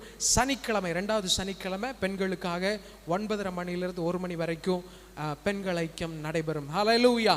ஸோ அந்த ஷெட்யூல்ஸ்க்கு அப்பாற்பட்டு நமக்கு 4வது வாரம் ஞானசான ஆராதனை நடைபெறுகிறது. 4வது வாரம் மாலையில் நம்ம ப்ரேயர் வாக் நம்முடைய சபையில் ஒழுங்கு செய்யப்பட்டு நடைபெற்று வருகிறது. கர்த்தர் இந்த இடத்திலிருந்து கையிட்டு செய்கிற ஒவ்வொரு காரியங்களையும் ஆசீர்வதிக்கும்படியாக, இந்த ஒழுங்குகளில் கர்த்தருடைய கரம் வெளிப்படும்படியாக, ஒரு நிறைவு காணப்படும்படியாக நம்ம எல்லாரும் ஸ்தோத்திரம் பண்ணுவோமா? ஸ்தோத்திரம், ஸ்தோத்திரம், ஸ்தோத்திரம், ஸ்தோத்திரம், ஸ்தோத்திரம். இந்த வாரம் செவ்வாய் புதன் ஸ்தோத்திரம் South Indian Assemblies of God, Tamil பிரதேச அசம்பிளிஸ் ஆஃப் காட் கான்ஃபரன்ஸ் ஒழுங்கு செய்யப்பட்டிருக்கிறது. அந்த 2 நாள் ஆண்டவருடைய கிருபை அந்த கான்ஃபரன்ஸ் ஹாலில் பங்கு பெற போகிற ஊழியர்களை எங்களுடைய பிரயாணங்களில் கர்த்தர் எங்களோடு கூட இருந்து ஒவ்வொரு காரியத்தையும் நேர்த்தியாக செய்து முடிக்க தேவன் இரக்கம் செய்யும்படியாக நம்ம எல்லாரும் ஸ்தோத்திரம் பண்ணுவோமா? ஸ்தோத்திரம், ஸ்தோத்திரம், ஸ்தோத்திரம், ஸ்தோத்திரம், ஸ்தோத்திரம், ஸ்தோத்திரம், ஸ்தோத்திரம், ஸ்தோத்திரம். இப்பொழுதும் கர்த்தருடைய வார்த்தையை கேட்போம். சங்கீதம் 11ஆம் அதிகாரம் 3வது வசனத்தை நாம் சேர்ந்து வாசிப்போம். சங்கீதம் 11ஆம் அதிகாரம், Psalms chapter 11 verse 3. சங்கீதம் 11 3வது வசனம். அஸ்திபாரங்களும் நிர்மூலமாகிறதே, நீதிமான் என்ன செய்வான்? இன்னொரு தடவை வாசிக்கலாமா? அஸ்திபாரங்களும் நிர்மூலமாகிறதே, நீதிமான் என்ன செய்வான்? கண்களை மூடி ஒரு விசை கூட நம்மை தாழ்த்தி, அன்பின் பரலோக பிதாவே, இந்த காலை வேளையிலும் நாங்கள் உம்மை நோக்கி பார்க்கிறோம். உம்மை நோக்கி பார்க்கிற முகங்கள் வெட்கப்பட்டு போவதில்லை, அவைகள் பிரகாசம் அடைகிறது, அவைகள் பிரகாசம் அடைகிறது. இந்த நாட்களில் சங்கீதக்காரனை போல எங்களுடைய ஜெபம் உம்மை நோக்கி இருக்கிறது. அஸ்திபாரங்கள் நிர்மூலமாகிறதே, நான் என்ன செய்வேன் ஆண்டவரே? ஆண்டவரே, நாங்கள் என்ன செய்ய போகிறோம்? எங்களுக்கு கற்றுத்தருவீராக. இந்த வார்த்தைகளை தியானிக்கிறோம். கர்த்தர் எங்களோடு கூட இடைபடுவீராக. இயேசுவின் நாமத்தில் ஜெபிக்கிறோம் நல்ல பிதாவே, ஆமென். ஹல்லேலூயா, ஹல்லேலூயா. அஸ்திபாரங்களும் நிர்மூலமாகிறதே, நீதிமான் என்ன செய்வான்? சங்கீதக்காரன் முதல் வசனத்தில் சொல்றாரு, நான் கர்த்தரை நம்பி இருக்கிறேன். பின்ன ஏன் நீங்கள் என் ஆத்துமாவை நோக்கி ஒரு பச்சையை போல உன் மலைக்கு பறந்து போ என்று சொல்லுகிறீர்கள்? இதோ துன்மார்க்கர் வில்லை வளைத்து செம்மையான இருதயத்தார் மேல் அந்தகாரத்தில் எய்யும்படி தங்கள் அம்புகளை நானிலே தொடுக்கிறார்கள். அஸ்திபாரங்களும் நிர்மூலமாகிறதே, நீதிமான் என்ன செய்வான்? இந்த சங்கீதத்தினுடைய பின்னணி என்னன்னு கேட்டீங்கன்னா, தாவீதுக்கு நிறைய எதிரிகள் உண்டு. அவனுடைய வீட்டிலிருந்து எதிரிகள் உண்டு. அவன் வளர்ந்து ஒரு பதவிக்கு வரும் பொழுது அங்கே ராஜாங்கத்தில் எதிரிகள் உண்டு. அவன் வளர வளர அவனுடைய எதிரிகளின் எண்ணிக்கைகளும் பெருகி கொண்டே இருந்தது. ஒரு சமயம் அவனுடைய எதிராளிகள் அவனை கொலை செய்யும்படி முயற்சிக்கிற அந்த வேளையில் அவன் புலம்பிகிட்டு இருக்கிறான். என்ன புலம்புறானா? ஐயோ, நான் எப்படி இந்த கண்ணியிலிருந்து நான் தப்பிக்க போகிறேன்? எப்படி இந்த போராட்டத்திலிருந்து நான் தப்பிக்க போகிறேன்? எப்படி இந்த போராட்டத்தை நான் ஜெயிக்க போகிறேன் அப்படின்னு சொல்லி என்னை எல்லா பக்கமும் சூழ்ந்திருக்கிறாங்களே, இந்த இடத்துல நான் எப்படி தப்பிக்க போகிறேன் அப்படின்னு சொல்லி அவன் யோசிச்சுட்டு இருக்கும்போது அவனுக்கு ஒரு ஆலோசனை வருகிறது. என்ன ஆலோசனைனா, நீ ஒரு பறவையை போல மலைக்கு பறந்து போயிரு. அதாவது ஒரு குறிப்பிட்ட இடத்துல அவன் இருக்கிறான். அந்த இடத்துல அவனுக்கு எதிராளிகள் அதிகமாகி அவனை கொலை செய்யவோ அல்லது அவனுடைய சாப்டரை க்ளோஸ் பண்ணவோ அவங்க நினைக்கிறாங்க. ஆனால் அவனுடைய புலம்பலுக்கு ஒரு பதில் வருகிறது. அவன் பக்கத்தில் சோ கால்டு ஃப்ரெண்ட்ஸ், நண்பர்கள் என்று சொல்லிக் கொள்ளுகிறவர்கள் சொல்லுகிற ஆலோசனை எப்படி இருக்குதுன்னு பாருங்க. நீ ஓடி போயிரு, அந்த இடத்த விட்டு என்ன பண்ணிரு, ஒரு பறவையை போல மலைக்கு போய் பதுங்கிக்கோ. சோ கால்டு ஃப்ரெண்ட்ஸ், விசுவாசிகள் என்ற பெயரை உடையவர்கள், நண்பர்கள் என்று சொல்லிக் கொள்ளுகிறவர்கள், யூதர்கள் என்று சொல்லிக் கொள்ளுகிறவர்கள், வேதத்தில் அப்படி சொல்லு. இப்படி அவங்க உண்மையாகவே நண்பர்கள் இருக்க மாட்டாங்க. ஏன்னா உண்மையான நண்பன் இப்படிப்பட்ட ஒரு ஆலோசனை சொல்லுகிறவன் அல்ல. தாவீதுக்கு இப்படி ஒரு ஆலோசனை சொல்கிறாங்க. என்ன ஆலோசனைனா, தயவு செய்து அந்த பொசிஷனை விட்டு ஓடி போயிரு, தயவு செய்து அந்த வீட்டை விட்டு ஓடி போயிரு, அந்த பிரச்சனையில் நீ இருக்காத, நீ தலையை காட்டாத, அந்த இடத்த விட்டே ஓடி போயிரு. ஆனால் அவன் என்ன சொல்கிறான்னா, நான் கர்த்தரை நம்பி இருக்கிறேன். பயத்தின் ஆலோசனையும் விசுவாசத்தின் பதிலும். when fear hits, நம்முடைய வாழ்க்கையில் பயம் நம்மை நெருக்கும் பொழுது, நம்முடைய வாழ்க்கையில் சூழ்நிலைகள் நம்மை நெருக்கும் பொழுது, நம்மை நெருங்கி வரும் பொழுது, பிரச்சனைகள் நம் மீது ஓங்கி இருக்கும் பொழுது, அந்த பிரச்சனையை பார்க்கும்போது அதனுடைய சத்தம் எப்படி இருக்குன்னு கேட்டீங்கன்னா, நீ இந்த இடத்துல தகுதி இல்லாத, ஓடி போயிரு. உனக்கும் உன்னோட பொசிஷனுக்கும் உனக்கும் கிறிஸ்து உன்னுடைய தகப்பன் என்று சொல்லுகிற அடையாளத்துக்கும் சம்பந்தமே இல்லை. தயவுசெய்து ஓடி போயிரு. நீ தகுதியற்றவன். நீ பரிசுத்தம் என்கின்ற அந்த வார்த்தைக்கு அதனுடைய சாரம்சத்துக்குள்ள வர முடியாத ஒருவன். உன் குடும்பத்தின் பின்னணி, உன்னுடைய வாழ்க்கையின் பின்னணி, சூழ்நிலையின் சத்தம் ஓங்கி இருக்கும் பொழுது உள்ளத்துக்குள் ஒரு சத்தம் தாவீதோடு பேசுகிறது. விசுவாசத்தின் பதில் எப்படி சொல்லுதுன்னா, நான் கர்த்தரை நம்பி இருக்கிறேன். அவர் ஸ்டார்ட் பண்றாரு. எப்படி ஸ்டார்ட் பண்றாரு? I believe in my God. நான் கர்த்தரை நம்பி இருக்கிறேன். பயத்தின் ஆலோசனை, பயத்தின் ஆலோசனை விசுவாசத்தின் பதில். அஸ்திபாரங்களும் நிர்மூலமாகிறதே, நீதிமான் என்ன செய்வான்? நீதிமான் என்ன செய்வான்? இன்னைக்கு நம்முடைய வாழ்க்கையில இப்படி ஒரு சூழ்நிலையில நீங்க இருக்கிறீங்கன்னா, இந்த காணொலியை கேட்டுக்கிட்டு இருக்கிற யாரா இருந்தாலும் சரி, பயம் நம்மை நெருக்கும் பொழுது, சூழ்நிலைகள் நம்மை நெருக்கும் பொழுது, நம்முடைய பிரச்சனைகள் நம்மை நெருக்கும் பொழுது, அது சொல்ற ஒரே வார்த்தை என்னன்னா, யூ ஆர் நாட் சோசன். நீ தெரிந்து கொள்ளப்பட்டவன் அல்ல, நீ கிறிஸ்துவனுடைய பிள்ளை அல்ல, நீ இந்த இடத்துல இப்படிப்பட்ட ஒரு வாழ்க்கையை வாழ்றதுக்கு உனக்கு தகுதி இல்லை, இப்படி செய்யறதுக்கு உனக்கு பலன் இல்லை, நீ ஓடிரு, ஒளிஞ்சிரு, வெளியே தலை காட்டாத, சுவிசேஷத்தை சொல்லாத, அவருடைய நற்செய்தியை பிரகடனப்படுத்தாத, கர்த்தருடைய ஊழியத்தை செய்யாத, எழும்பாத, ஒளிஞ்சுக்கோ. இது பயத்தின் ஆலோசனைகள். இன்னைக்கு நமக்குள்ள அப்படிப்பட்ட ஒரு சத்தம் கேட்குமாய், கர்த்தர் உங்களை ஒரு நோக்கத்தோடு தெரிந்தெடுத்து நிறுத்தி வைத்திருப்பாரானால், அவருடைய திட்டத்தை வெளியே கொண்டு வருவதற்கு நிறுத்தி வைத்திருப்பாரானால், உங்களுக்குள்ள இப்படிப்பட்ட சத்தங்கள், அல்லது உள்ளத்திலிருந்து வரல பாஸ்டர், என்னை சுற்றி இருக்கிறவங்க இப்படி சொல்றாங்க, உனக்கெல்லாம் என்ன தகுதி, நீ தகுதியற்றவன் என்ற சத்தங்கள் எழும்பும்போது விசுவாசத்தின் பதில் என்னவாக இருக்க வேண்டும் என்றால், நான் கர்த்தரை நம்பி இருக்கிறேன். ஆண்டவர் என்னை தெரிந்தெடுத்திருக்கிறார், ஒரு நோக்கத்தோடு ஒரு திட்டத்தோடு என்னை வைத்திருக்கிறார். அது நிறைவேறும் வரையில் நான் அந்த இடத்தை விட்டு போக மாட்டேன். நான் அந்த காரியம் நிறைவேறும் வரையில் அவருடைய மகிமை பார்த்தால் ஒழிய, யாக்கோபு ஜெபம்ன்றது போல, நீர் என்னை ஆசீர்வதித்தால் ஒழிய நான் உம்மை விட மாட்டேன். அவனுடைய சகோதரனை சந்திக்க அவனுக்குள்ள ஒரு பயம். ஐயோ, ஆதி நாட்கள்ல நான் அவனை ஏமாற்றி வாங்கிவிட்டேன், நான் அவனை ஏமாற்றி வாங்கிட்டேன், அவனும் விவரம் இல்லாம கொடுத்துட்டான். கடைசியில பார்த்தா அதுதான் ஆசீர்வாதத்தினுடைய அடித்தளமேங்கிறது அவனுக்கு பின்னாடி தான் விளங்குது.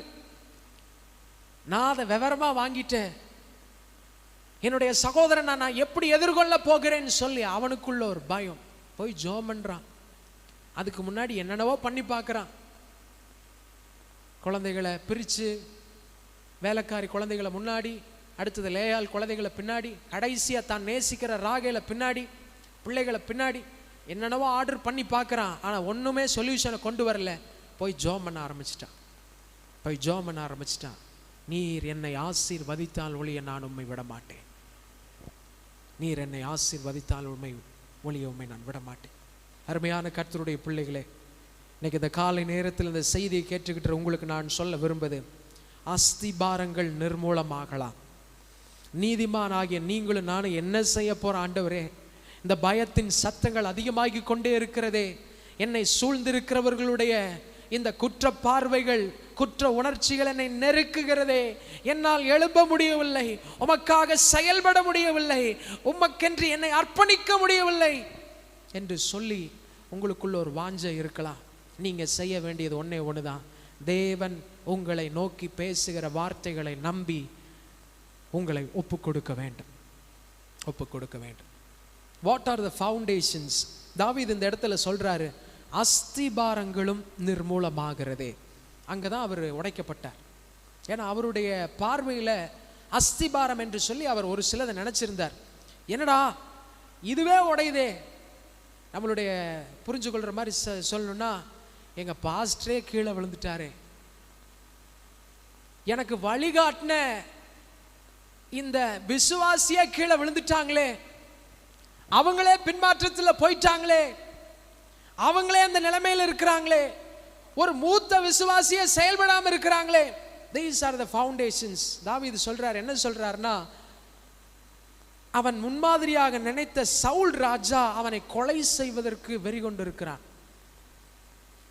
அவனுக்குள்ள கர்த்தருடைய ஆவி இருக்கிறது அப்படின்னு சொல்லி சவுல் ராஜா பார்க்கிறார். அவருடைய சரீர பலவீனம், ஒரு அசுத்த ஆவி, ஆண்டவருடைய வார்த்தையை கேட்காம போனதனால, கர்த்தருடைய பரிசுத்த ஆவி அவருடைய சரீரத்தில் வாசம் பண்ணாதனால, கர்த்தர் கைவிட்ட நிலைமையில இப்ப அசுத்த ஆவி சவுலுக்குள்ள போயிருச்சு. இப்ப சவுலுக்குள்ள இந்த அசுத்த ஆவி வந்ததுனால அவர்னால தூங்க முடியல, அவர்னால கிளியரா எந்த வேலையும் செய்ய முடியல, அவர்னால அரசாட்சி பண்ண முடியல. ஒரு பலவீனம், ஒரு சோர்வு, அவர்னால எந்த ஒரு ஃப்ரீடமும் இல்லாம அவருடைய வாழ்க்கை காணப்பட்டது. அப்போ சுரமண்டலம் வாசித்தால் ஒரு விடுதலை கிடைக்கும் என்கின்ற ஒரு இன்ஃபர்மேஷன் கிடைக்குது. சுரமண்டலம் வாசிக்கிறவங்க யாராவது இருக்கிறாங்களா அப்படின்னு சொல்லி பார்க்கும்போது தாவீது என்கின்ற சிறுவன் இருக்கிறான். அவன் அதுக்கு முன்னாடியே சவுல் ராஜா சந்திச்சிருக்கிறார். எங்க சந்திச்சிருக்கிறார்னா, யுத்த களத்தில் கோலியாத்தை நிர்மூலம் பண்ணுவதற்கு ராஜாவால் முடியவில்லை. அந்த களத்தில் அவனுடைய சகோதரர்கள், தேறின சகோதரர்களால் முடியவில்லை. ஆனால் கர்த்தரை நம்பின, அதனால தான் அந்த சங்கீதம் ஆரம்பிக்குது, நான் கர்த்தரை நம்பி இருக்கிறேன். முன்னோடியா இருக்கிறவர்களால் முடியாத ஒரு காரியத்தை இந்த தாவீது செய்து முடிக்கிறான். இப்ப முன்மாதிரியா இருக்கிறவங்களே எனக்கு விரோதமா எழும்புறாங்களே, எனக்கு விரோதமா எழும்புறாங்களே. அங்க போய் சுரமண்டலத்தை வாசிக்கும் போது ராஜாவுக்கு விடுதலை கிடைச்ச உடனே, இவன் இங்க இருக்க வேண்டிய ஆள் இல்லை, இவனை உள்ள கொண்டு வாங்க, இவனை ஒரு ஆபீசரா கொண்டு வாங்க, 50 பேருக்கு ஒரு அதிபதியா, 100 பேருக்கு ஒரு அதிபதியா, என்னுடைய போர் சேனைக்கு ஒரு முக்கியமான பொறுப்புல கொண்டு வாங்க. முன்னேற்றம் இருந்தாலும் இன்னொரு பக்கம் அவனை ஈட்டி எப்பொழுது அவன் உயிரை வாங்க வேண்டும் என்று சொல்லி எதிர்பார்த்து கொண்டிருந்தது. அதனாலதான் சொல்றான், அஸ்திபாரங்களும் நிர்மூலமாகிறதே, அஸ்திபாரங்களும் நிர்மூலமாகிறதே. இன்னைக்கு உங்க வாழ்க்கையில உங்களோடு கூட இருக்கிறவர்கள், உங்களை வழிநடத்தினவர்கள், உங்களை விட அதிகமான பலத்தில் உள்ளவர்கள், பணபலம், பொருள் பலம், அவங்களுடைய வயசு அதிகமா இருக்கலாம், ஆனா அவர்களே நமக்கு விரோதமாக எழும்பி நிற்கும் பொழுது நீங்கள் அதை எப்படி கையாண்டு கொண்டிருக்கிறீர்கள்? இந்த இடத்துல தாவீது தான் சொல்றான், அஸ்திபாரங்களும் நிர்மூலமாகிறதே. ரோல் மாடல், முன்மாதிரிகளாக இருக்க வேண்டியவர்களே, அவனுக்கு அதான் மனசு தாங்க முடியல, அதான் அவனால் ஏற்றுக்கொள்ள முடியல. என்ன ஒரு பக்கம் என்ன தூக்கி பிடிக்கிறாரு, இன்னொரு பக்கம் என்ன எப்படா முடிக்கலாம் அப்படின்னு சொல்லி பார்க்கிறாருன்னு சொல்லி அவனுடைய அழுகை அந்த வார்த்தையில் இருக்கிறது. அஸ்திபாரங்களும் நிர்மூலமாகிறதே, நீதிமான் என்ன செய்வார்? இதே வார்த்தையை தான் அந்த யுத்தத்தில் சவுலும் யோனத்தானும் மரிக்கும் போது தாவீது கண்ணீரோடு அழுது பாடுகிறான், அஸ்திபாரங்களும் நிர்மூலமாகிறதே. ஆனா அவன் கடைசி வரைக்கும் தாவீது தன்னுடைய பார்வையை கர்த்தரால் அபிஷேகம் பண்ணப்பட்ட தாசன் மீது அந்த பார்வை அவனுக்கு மாறவில்லை. ஆனால் என்னைக்கு ஒரு மனுஷன் தன்னுடைய வாழ்க்கையில கர்த்தரை நம்பிக்கையாக கொள்ளாமல் அந்த நம்பிக்கை மாறுதோ, அவங்களுடைய பார்வை மாறும். நம்பிக்கை மாறும் பொழுது பார்வை மாறும். சவுலுடைய நம்பிக்கை மாறினது. ஐயோ, பராக்கிரமசாலிகள் என்னை விட்டு போகிறார்களே, இந்த மக்கள் எல்லாம் என் கூட இருந்தா நல்லா இருக்குமேன்னு சொல்லி அவருடைய நம்பிக்கை மக்களையும் பராக்கிரமத்தையும் நம்பி இருந்ததனால் தேவன் சொன்ன வார்த்தை அவருக்கு பெருசா தெரியல, அவர்னால காத்திருக்க முடியாமல் போனது. இன்னைக்கு ஏன் அஸ்திபாரங்கள் நிர்மூலமாகிறது? இன்னைக்கு சபையில் இருக்கிற மூத்த விசுவாசிகள் ஒரு அஸ்திபாரங்கள், இன்னைக்கு போதகர் ஒரு அஸ்திபாரம், சபையின் தலைமைகள், புருஷன் மனைவி என்று சொல்லப்படுகிற அவர்கள் ஒரு அஸ்திபாரம் குடும்பத்திற்கு. எங்க இவங்க வழி விலகி போகிறாங்கன்னு கேட்டீங்கன்னா, அவர்களுடைய நம்பிக்கை மாறும் பொழுது அவர்கள் நிலையிலிருந்து நிர்மூலமாகிறார்கள். கிதியோன் சொல்றாரு, என்னை வழி நடத்தினவர்கள் இப்படி போய்விட்டார்களே. நியாயாதிபதிகள் 6ஆம் அதிகாரத்துக்கு நேராக திருப்பணும்னா, நியாயாதிபதிகளில் 7ஆம் அதிகாரத்தில் 4வது வசனத்தை நான் வாசிக்கிறேன். கர்த்தர் கிதியோனை நோக்கி, ஜனங்கள் இன்னும் அதிகம், அவர்கள் தண்ணீர் அண்டைக்கு இறங்கி போக பண்ணு, அவர்களை பட்சித்து காட்டுவேன். உன்னோடு கூட வரலாம் என்று நான் யாரை குறிக்கிறேனோ அவனை உன்னோடு கூட வரக்கடவன், உன்னோடு கூட வரலாகாது என்று நான் யாரை குறிக்கிறேனோ அவன் உன்னோடு கூட வராதிருக்க கடவன் என்றார். இல்லை, 6ஆம் அதிகாரத்தில் 8வது வசனத்தில் அவர் சொல்கிறாரு, கர்த்தர் ஒரு தீர்க்கதரிசி அவனிடத்துக்கு அனுப்பி அவன் அவர்களை நோக்கி, இஸ்ரவேலின் தேவனாகிய கர்த்தர் உரைக்கிறது என்னவென்றால், நான் உங்களை எகிப்திலிருந்து வரவும் அடிமைத்தன வீட்டிலிருந்து புறப்படவும் செய்து எகிப்தியர் கையினின்றும் உங்களை ஒடுக்கின யாருடைய கையினின்றும் உங்களை ரட்சித்து அவர்களை உங்களுக்கு முன்பாக துரத்தி அவர்கள் தேசத்தை உங்களுக்கு கொடுத்து, நான் உங்கள் தேவனாகிய கர்த்தர் என்றும் நீங்கள் குடியிருக்கும் அவர்கள் தேசத்தில் உள்ள எமோருடைய தேவர்களுக்கு பயப்படாதிருங்கள் என்றும் உங்களுக்கு சொன்னேன். நீங்களோ என் சொல்லை கேளாதே போனீர்கள் என்கிறார் என்று சொன்னார். அதற்கு பின்பு கர்த்தருடைய தூதனானவர் வந்து அபியேஸ்ரியனான யோவாசின் ஊராகிய ஓப்ராவில் இருக்கும் ஒரு கர்வாலி மரத்தின் கீழ் உட்கார்ந்தார். அப்பொழுது அவனுடைய குமாரன் கிதியோன் கோதுமை மீதியானியரின் கைக்கு தப்புவிக்கிறதற்காக ஆலைக்கு சமீபமாய் அதை போரடித்து கொண்டிருந்தார். இந்த இடத்துல 1லிருந்து இந்த 10வது வசனம் வரைக்கும் வாசித்து பார்த்தீங்கன்னா, அங்கே கிதியோனுடைய கண்ணீரை நம்ம பார்க்கலாம். எனக்கு வழிகாட்டினவங்க, என்னை கிறிஸ்துவனிடத்தில் இந்த மேலான பாதையில் கொண்டு வந்தவங்க, அவங்களே இப்படி போயிட்டாங்களே, எல்லாரும் இப்படி பின்வாங்கி போயிட்டாங்களே, இந்த மேலான வழி நடத்தி வந்த தெய்வத்தை விட்டு பின்வாங்கி போயிட்டாங்களே, ஆண்டவரே நான் மட்டும்தான் இருக்கிறேன். அப்ப ஆண்டவர் சொல்றாரு, பலங்குண்டு திடமனதாய் இரு, ஒரு மனுஷனை முறியடிப்பதை போல நான் உன்னை கொண்டு பெரிய ஒரு ரட்சிப்பை காண செய்வேன். ஹல்லேலூயா. நம்முடைய வாழ்க்கையில் அந்த நம்பிக்கை ஒரு பெரிய ஒரு தாக்கத்தை ஏற்படுத்துகிறது. நம்மை வழிநடத்தினவர்கள் கீழே விழுந்து போகலாம், நம்மை வழிநடத்தினவர்கள் நமக்கு விரோதமாக எழும்பலாம். ஸ்தோத்திரம். முன்மாதிரிகளாக இருக்க வேண்டியவர்கள், சபையின் மூப்பர்கள், போதகர்கள், குடும்பத்தில் முன்மாதிரிகளாக இருக்க வேண்டிய பெற்றோர்கள், இவர்களுடைய நம்பிக்கை மாறும் பொழுது அவர்கள் தங்களுடைய நிலைகளிலிருந்து நிர்மூலமாகிறார்கள்.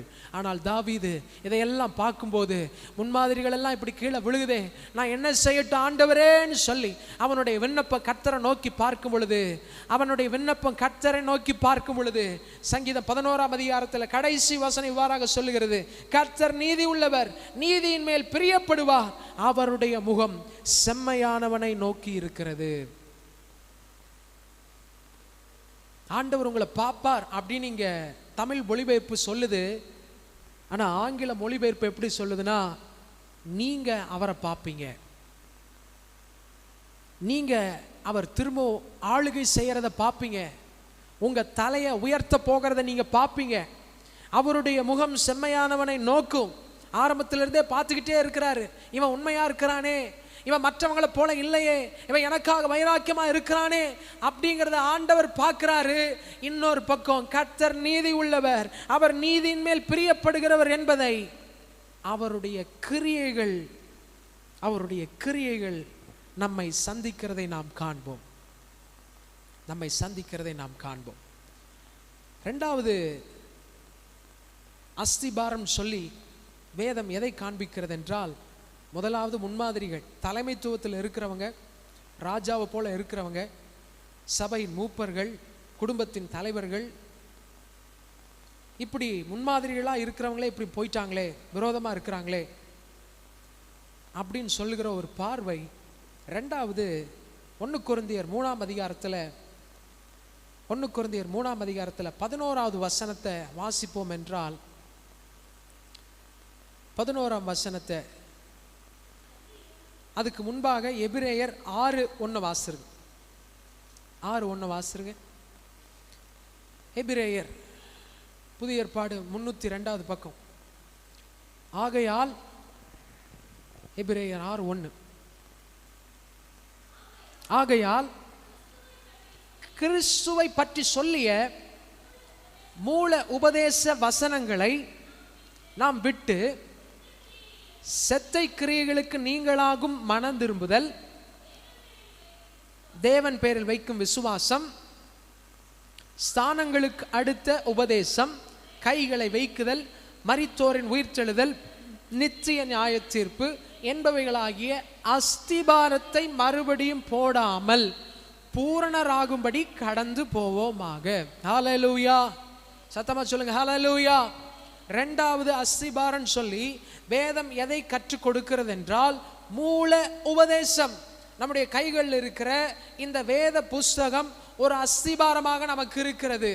ஆதி அப்போஸ்தலர்கள் அஸ்திபாரம் என்று சொல்லி ஒரு சில காரியத்தை இங்கே குறிப்பிட்டிருக்கிறார்கள். என்ன சொல்லி இருக்கிறாங்க? மனம் திரும்புதல், தேவன் பேரில் வைக்கும் விசுவாசம், ஸ்தானங்களுக்கு அடுத்த உபதேசம், பாப்டிசத்தை குறித்து பிரசங்கம், கைகளை வைக்குதல், கையை வைக்கும் போது சுகம் அடைவார்கள், விடுதலை அடைவார்கள், மரித்தோரிலிருந்து உயிர் செழுதல், ஸ்தோத்திரம், ஆண்டவருடைய வருகை வரும்போது யாரெல்லாம் மன்னிச்சிருக்கிறோமோ அவங்க எல்லாரும் உயிரோட எழும்புவோம், நித்திய நியாய தீர்ப்பு, ஆண்டவர் நியாயாதிபதியாக வந்து நம்முடைய கிரியைகளுக்கு தக்க நியாயங்களை செய்கிறவராக இருக்கிறார். there is a judgment. இப்படி போதனைகள் நம்முடைய வேதத்தில் அதிகமாக இருக்கிறது. இது ஒரு அஸ்திபாரம். இன்னைக்கு சபைக்கு வரும்போது இப்படிப்பட்ட போதனைகள் இடம் பெறுகிறதா இருக்கிறதா? அது ஒரு பக்கம். இன்னொரு பக்கம், இந்த உபதேசங்கள்ல நான் தேறினவனாக வளர்ந்திருக்கிறேனா? இதுக்கு முன்னாடி அதிகாரத்தை பார்க்கும்போது அது எப்படி முடியுதுன்னு கேட்டீங்கன்னா 5:14 பலமான ஆகாரமானது நன்மை தீமை இன்னதென்று பயிற்சியினால் பகுத்தறியத்தக்கதாக முயற்சி செய்யும் ஞானேந்திரியங்களை உடையவர்களாகிய பூரண வயதுள்ளவர்களுக்கே தகும். மேல அதுக்கு முன்னாடி என்ன சொல்றாருன்னா, நீங்க உங்களை எல்லாம் பார்க்கும்போது போதிக்கிறவங்களா இருக்க வேண்டிய நீங்களே குழந்தைகளை போல இருக்கிறீங்களே அப்படின்னு சொல்லிட்டு இந்த உபதேசத்தை குறித்து பேசுறார். 6வது அதிகாரத்தில் பேசுறார். நீ இன்னும் ஆரம்ப நிலையில இருக்கிறீங்களே, இன்னும் உங்களுக்கு மனம் திரும்பினியா, உன்னை ஆண்டவர் திரும்ப ரட்சிப்பார், கீழே விழுந்துட்டியா, எந்திரிப்பா அப்படின்னு சொல்லி ஞானஸ்தானத்தை குறித்து, ஸ்தோத்திரம், இந்த மனம் திரும்புதலை குறித்து திரும்ப திரும்ப இதவே பத்தி பேசிக்கிட்டு இருக்கிற நிலைமையா இருக்குதே. நீங்க என்னைக்கு அடுத்த நிலைக்கு செல்லுவீங்க? இது ஒரு அஸ்திபாரம். மூல உபதேசம் அஸ்திபாரமாக இருக்கிறது. இன்னைக்கு நம்ம சபை எடுத்துக்கோங்க, உங்க வாழ்க்கையை எடுத்துக்கோங்க. இந்த காணொளியில் இந்த சத்தத்தை கேட்டுக்கொண்டு இருக்கிறவங்களா இருக்கட்டும், யாரா இருந்தாலும் சரி, நீங்க சத்தியத்தை கேட்கும்போது எப்படி கேட்குறீங்க? கர்த்தர் உன்னை பெருகவே பெருக பண்ணுவார். கர்த்தர் உங்களை ஆசீர்வதிப்பார். கர்த்தர் உங்களுக்கு 100 ஆசீர்வாதத்தை தருவார். இதெல்லாம் கேட்கும்போது ரொம்ப சந்தோஷமா இருக்கும். உலகத்துக்கும் கிறிஸ்தவத்துக்கும் உள்ள வித்தியாசம் என்னன்னு கேட்டிங்கன்னா, அவனும் பாசிட்டிவாக பேசிக்கிட்டு தான் இருக்கிறான், அவங்களும் பாசிட்டிவாக பேசணும், பாசிட்டிவாக பேசினா ரொம்ப நல்லது அப்படின்னு சொல்லி அவங்களும் அதை என்கரேஜ் பண்ணி இன்றைக்கி எல்லாருமே பாசிட்டிவாக தான் பேசுகிறாங்க. ஆனால் இந்த பாசிட்டிவாக பேசுறது நமக்கு ஒர்க் அவுட் ஆகாது. நம்ம விசுவாசத்தோடு பேசினா தான் நமக்கு ஒர்க் அவுட் ஆகும். நம்முடைய வாழ்க்கையில் விசுவாசம் எந்த அளவுக்கு உபதேசத்தை கேட்கும்போது வளருது? ஆரம்பத்தில் இங்கே முன்மாதிரியாக இருக்க வேண்டிய உங்களுடைய நம்பிக்கை தப்பான டைரக்ஷனில் போனதுனால அந்த ரோல் மாடல்ஸ் எல்லாம் ரோலாகி கீழே வந்துட்டாங்க, அவங்கெல்லாம் எடுத்துக்காட்டாக இல்லாமல் போயிட்டாங்க. இந்த இடத்துல இவங்க விசுவாசம் வார்த்தையின் மீது இல்லாததினால் நிருபங்களில் வாசிக்கும் போது அவங்களுக்கு விருப்பமானதை கேட்க போதகர்களை உருவாக்கி கொண்டார்கள். அவர்கள் செவிகள் கேட்க விரும்புகிற சத்தியங்களை தேடி ஓடினார்கள். இன்னைக்கு சத்தியம் என்னுடைய வாழ்க்கையில நான் கிறிஸ்துவுக்குள் கட்டப்படுகிற ஒருவனாய் இருக்கிறேனா? அதனாலதான் 1 கொரிந்தியர்ல அவர் சொல்றாரு, 3வது அதிகாரம் 11வது வசனத்துல வாசிங்க. இப்ப அந்த பகுதியை வாசிங்க. இந்த அஸ்திபாரம் யாருன்னு கேட்டீங்கன்னா, கிறிஸ்து தான் அஸ்திபார். போடப்பட்டிருக்கிற அஸ்திபாரமாகிய இயேசு கிறிஸ்துவை அல்லாமல் வேற அஸ்திபாரத்தை போட ஒருவனாலும் கூடாது. உங்க வாழ்க்கை இயேசுவின் வார்த்தையால் கட்டப்பட்டிருக்க வேண்டும். 10வது வசனத்துல சொல்றார், எனக்கு அளிக்கப்பட்ட தேவ கிருபையின்படி புத்தி உள்ள சிற்பாசாரியை போல அஸ்திபாரம் போட்டேன், வேறொருவன் அதன் மேல் கட்டுகிறார். அவனவன் தான் அதன் மேல் இன்ன விதமாய் கட்டுகிறான் என்று பார்க்க கடவன். நீங்க ஒவ்வொரு பிரசங்கங்களை கேட்கும் பொழுது, உங்களுக்கு வருகிற ஆலோசனைகளை கேட்கும் பொழுது, சபையில் உட்கார்ந்து பிரசங்கத்தை கேட்கும் போது, வேதத்தை நீங்க எடுத்து வாசிக்கும் போது, தேவனால் போடப்பட்ட கிறிஸ்து என்கின்ற அஸ்திபாரத்தின் மேல் நான் கட்டப்படுகிறேனா? இன்னைக்கு செல்போனை திறக்கும் போது நிறைய பிரசங்கம் இருக்குது, யூடியூப் ஷார்ட்ஸை பார்க்கும்போது நிறைய பிரசங்கம் இருக்குது, இன்ஸ்டாகிராமை திறக்கும் போது நிறைய பிரசங்கம் இருக்குது. ஆனால் வேதத்தை திறக்கும்போது, யூடியூபை திறக்கும்போது, இன்ஸ்டாகிராமை திறக்கும்போது, கிறிஸ்துவால் போடப்பட்ட அஸ்திபாரத்தின் மீது நான் கட்டப்படுகிறேனா? அங்கே நான் கேட்கிற வார்த்தை என்னை எழும்பி அவருக்காக வேலை செய்ய பண்ணுகிறதா இருக்கிறதா அப்படிங்கிறது ரொம்ப முக்கியம். Foundation is very important. அஸ்திபாரம் மிகவும் முக்கியமானதாக இருக்கிறது. எபேசியர் 2ஆம் அதிகாரம் 20வது வசனத்தில் சொல்றாரு, இசைவாய் இணைக்கப்பட்டவர்கள். எபேசியர் 2ஆம் அதிகாரத்துக்கு நேரம் திருப்பினீங்கன்னா நம்ம வாழ்க்கை குறித்து சொல்றார். என்ன சொல்றாருன்னா, ஒரு காலத்தில் நீ ஒரு பைத்தியக்காரனா இருந்த, பாவியா இருந்த, உன் மனசுக்கு பிடிச்ச இச்சையை செஞ்சிட்டு இருந்த, பாவத்தை செஞ்சிட்டு இருந்த, துரோகியா இருந்த, அவமானத்தில் இருந்த, நிந்தையில் இருந்த, காணியாட்சிக்கு புறம்பா இருந்த, அக்கிரமத்தை செஞ்சிட்டு இருந்த, பாவத்தை செஞ்சிட்டு இருந்த, அதை நேசிச்ச இப்படிப்பட்ட ஒருவனை கர்த்தர் என்ன செய்கிறார்னா, அவரோடு நீங்கள் இனி அந்நியராயும் பரதேசிகளாயும் இராமல் 3:19 பரிசுத்தவான்களோடு கூட ஒரே நகரமும் தேவனுடைய வீட்டாருமாய் இருந்து அப்போஸ்தலர், தீர்க்கதரிசனங்கள் என்பவர்களுடைய அஸ்திபாரத்தின் மேல் கட்டப்பட்டவர்களாயும் இருக்கிறீர்கள். அதற்கு இயேசுதாமே மூளைக்கல்லாய் இருக்கிறார். ஹல்லேலூயா! சத்தமா சொல்லுங்க, ஹல்லேலூயா! என் வாழ்க்கை 2வது அதிகாரத்தை ஆரம்பிக்கும் போது எப்படி இருந்துச்சுன்னா, அக்கிரமங்களினாலும் பாவங்களினாலும் மரித்தவர்களாய் இருந்த என்ன தேவனோடு கூட ஒரு உயிருள்ள ஸ்தலத்தில் கொண்டு வந்து இணைச்சிருக்கிறார். பாவம் ஒரு மனுஷனுக்குள்ள இருக்கும்போது சர்தை சபையை பார்த்து சொல்றாரு, நீ உயிருள்ளவன் பெயர் பட்டு எப்படி இருக்கிற? செத்த நிலைமையில் இருக்கிற. ஏன் செத்த நிலைமை அப்படின்னு சொல்லும் போது, நான் சரியா இணைக்கப்படலைன்னா அந்த செத்த நிலைமை எனக்குள்ள காணும். நீங்க இந்த அதிகாரத்தை அப்படி அழகா படிச்சுட்டு வந்தீங்கன்னா 2வது வசனத்தை சொல்றாரு, நீங்கள் முற்காலத்தில் இவ்வுலகத்தின் வழக்கற்றபடி கீழ்ப்படியாமையின் பிள்ளைகளிடத்தில் இப்பொழுது கிரியை செய்கிற ஆகாயத்தின் அதிகார பிரபுவாகிய ஆவிக்கேற்றபடி நடந்து கொண்டீர்கள். நாம் எல்லாரும் முற்காலத்தில் மாம்ச இச்சையின்படி அதாவது நமக்கு பிடிச்சதை நம்ம செஞ்சுக்கிட்டு இருந்தோம், நம்ம மனசு எதை விரும்பிச்சோ அதை செஞ்சுக்கிட்டு இருந்தோம். அதுதான் அப்படி போட்டிருக்குது. சுவாபத்தினாலே மற்றவர்களைப் போல கோபாக்கினின் பிள்ளைகளாய் இருந்தோம். 4வது வசனத்தில் சொல்றார், தேவனோ இரக்கத்தில் ஐஸ்வர்யம் உள்ளவராய் நம்மில் அன்பு கூர்ந்து தம்முடைய மிகுந்த அன்பினாலே அக்கிரமங்களில் மரித்தவர்களாயிருந்த நம்மை கிறிஸ்துவுடன் கூட உயிர்ப்பித்தார். கிருபையினாலே நாம் ரட்சிக்கப்பட்டிருக்கிறோம், இணைக்கப்பட்டிருக்கிறோம். ஹல்லேலூயா! இந்த காலை நேரத்தில் உங்க அஸ்திபாரம், உங்களுக்குள்ள இருக்கிற இயேசு உங்களை அவரோடு கட்டுவதற்கு நடத்துகிறாரா? அவரோடு கூட கட்டுவதற்கு உங்களை நடத்தி கொண்டிருக்கிறாரா? மத்தேயு 7ஆம் அதிகாரத்துக்கு நேரம் திருப்பினீங்கன்னா நீங்க புரிஞ்சுக்கலாம். அந்த இடத்துல அவர் சொல்றார், என்ன சொல்றாருன்னா, என்னுடைய வார்த்தையின்படி எவன் நடக்கிறானோ அவன் புத்தியுள்ள மனுஷன் கற்பாறையின் மீது கட்டின வீட்டுக்கு ஒப்பாய் இருக்கிறான். என் வார்த்தையின்படி யார் செவி கொடுக்கலையோ, மத்தேயு 7ஆம் அதிகாரம் 24வது வசனத்திலிருந்து வாசிச்சோன்னா அங்க சொல்லு, ஆகையால் நான் சொல்லிய வார்த்தைகளை கேட்டு இவைகளின்படி செய்கிறவன் எவனோ அவன் கன்மலையின் மேல் தன் வீட்டை கட்டின புத்தி உள்ள மனுஷனுக்கு ஒப்பிடுவேன். உங்க வாழ்க்கையில் ஒரு தரம் இருக்கும், அந்த வாழ்க்கையில் ஒரு ஸ்ட்ரக்சர் இருக்கும், அதில் ஒரு சேஃப்டி இருக்கும், அதில் ஒரு ப்ரொடெக்ஷன் இருக்கும். அது பார்த்தாவே ஒரு பிரம்மாண்டமாக இருக்கும். எப்போ? கிறிஸ்துவுக்குள்ள அவருடைய வார்த்தையின்படி நம்ம வாழ்க்கை கட்டப்படும் பொழுது. அவர் சொல்றார் பாருங்க, என் வார்த்தையின்படி இவைகளை கேட்டு செய்கிறவன் எவனோ அவனே கன்மலையின் மீது தன் வீட்டை கட்டின புத்தி உள்ள மனுஷனுக்கு ஒப்பாய் இருக்கிறான். கன்மலைன்னா நீங்க பார்த்துருப்பீங்க, இந்த இடத்துல பார்க்கும்போது நம்மளை சுற்றி மலை இருக்கு. அங்கே போய் எப்படி வீடு கட்டுறது? நான் ஈவினிங்கோட இப்போ விளையாடுவேன், அவங்களோட கொஞ்சம் டைம் ஸ்பெண்ட் பண்ணணும்னு சொல்லி அவங்களோட விளையாடுவேன்.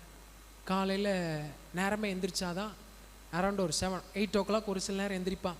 நல்ல வாட்டம் ஓடுறதுனால 8 மணிக்கு மேலே எந்திரிச்சின்னா நான் விளையாட மாட்டேன். 7 மணி, ஏன்னா 8 மணிக்கு 9 மணிக்கு ஸ்கூலுக்கு போகணும். குளித்து அவங்கள பல் விளக்கி விட்டு அவங்கள ரெடி ஆகி சாப்பிட்றதுக்கு அட்லீஸ்ட் மினிமம் 20 மினிட்ஸ்க்கு மேலே ஆயிரும்.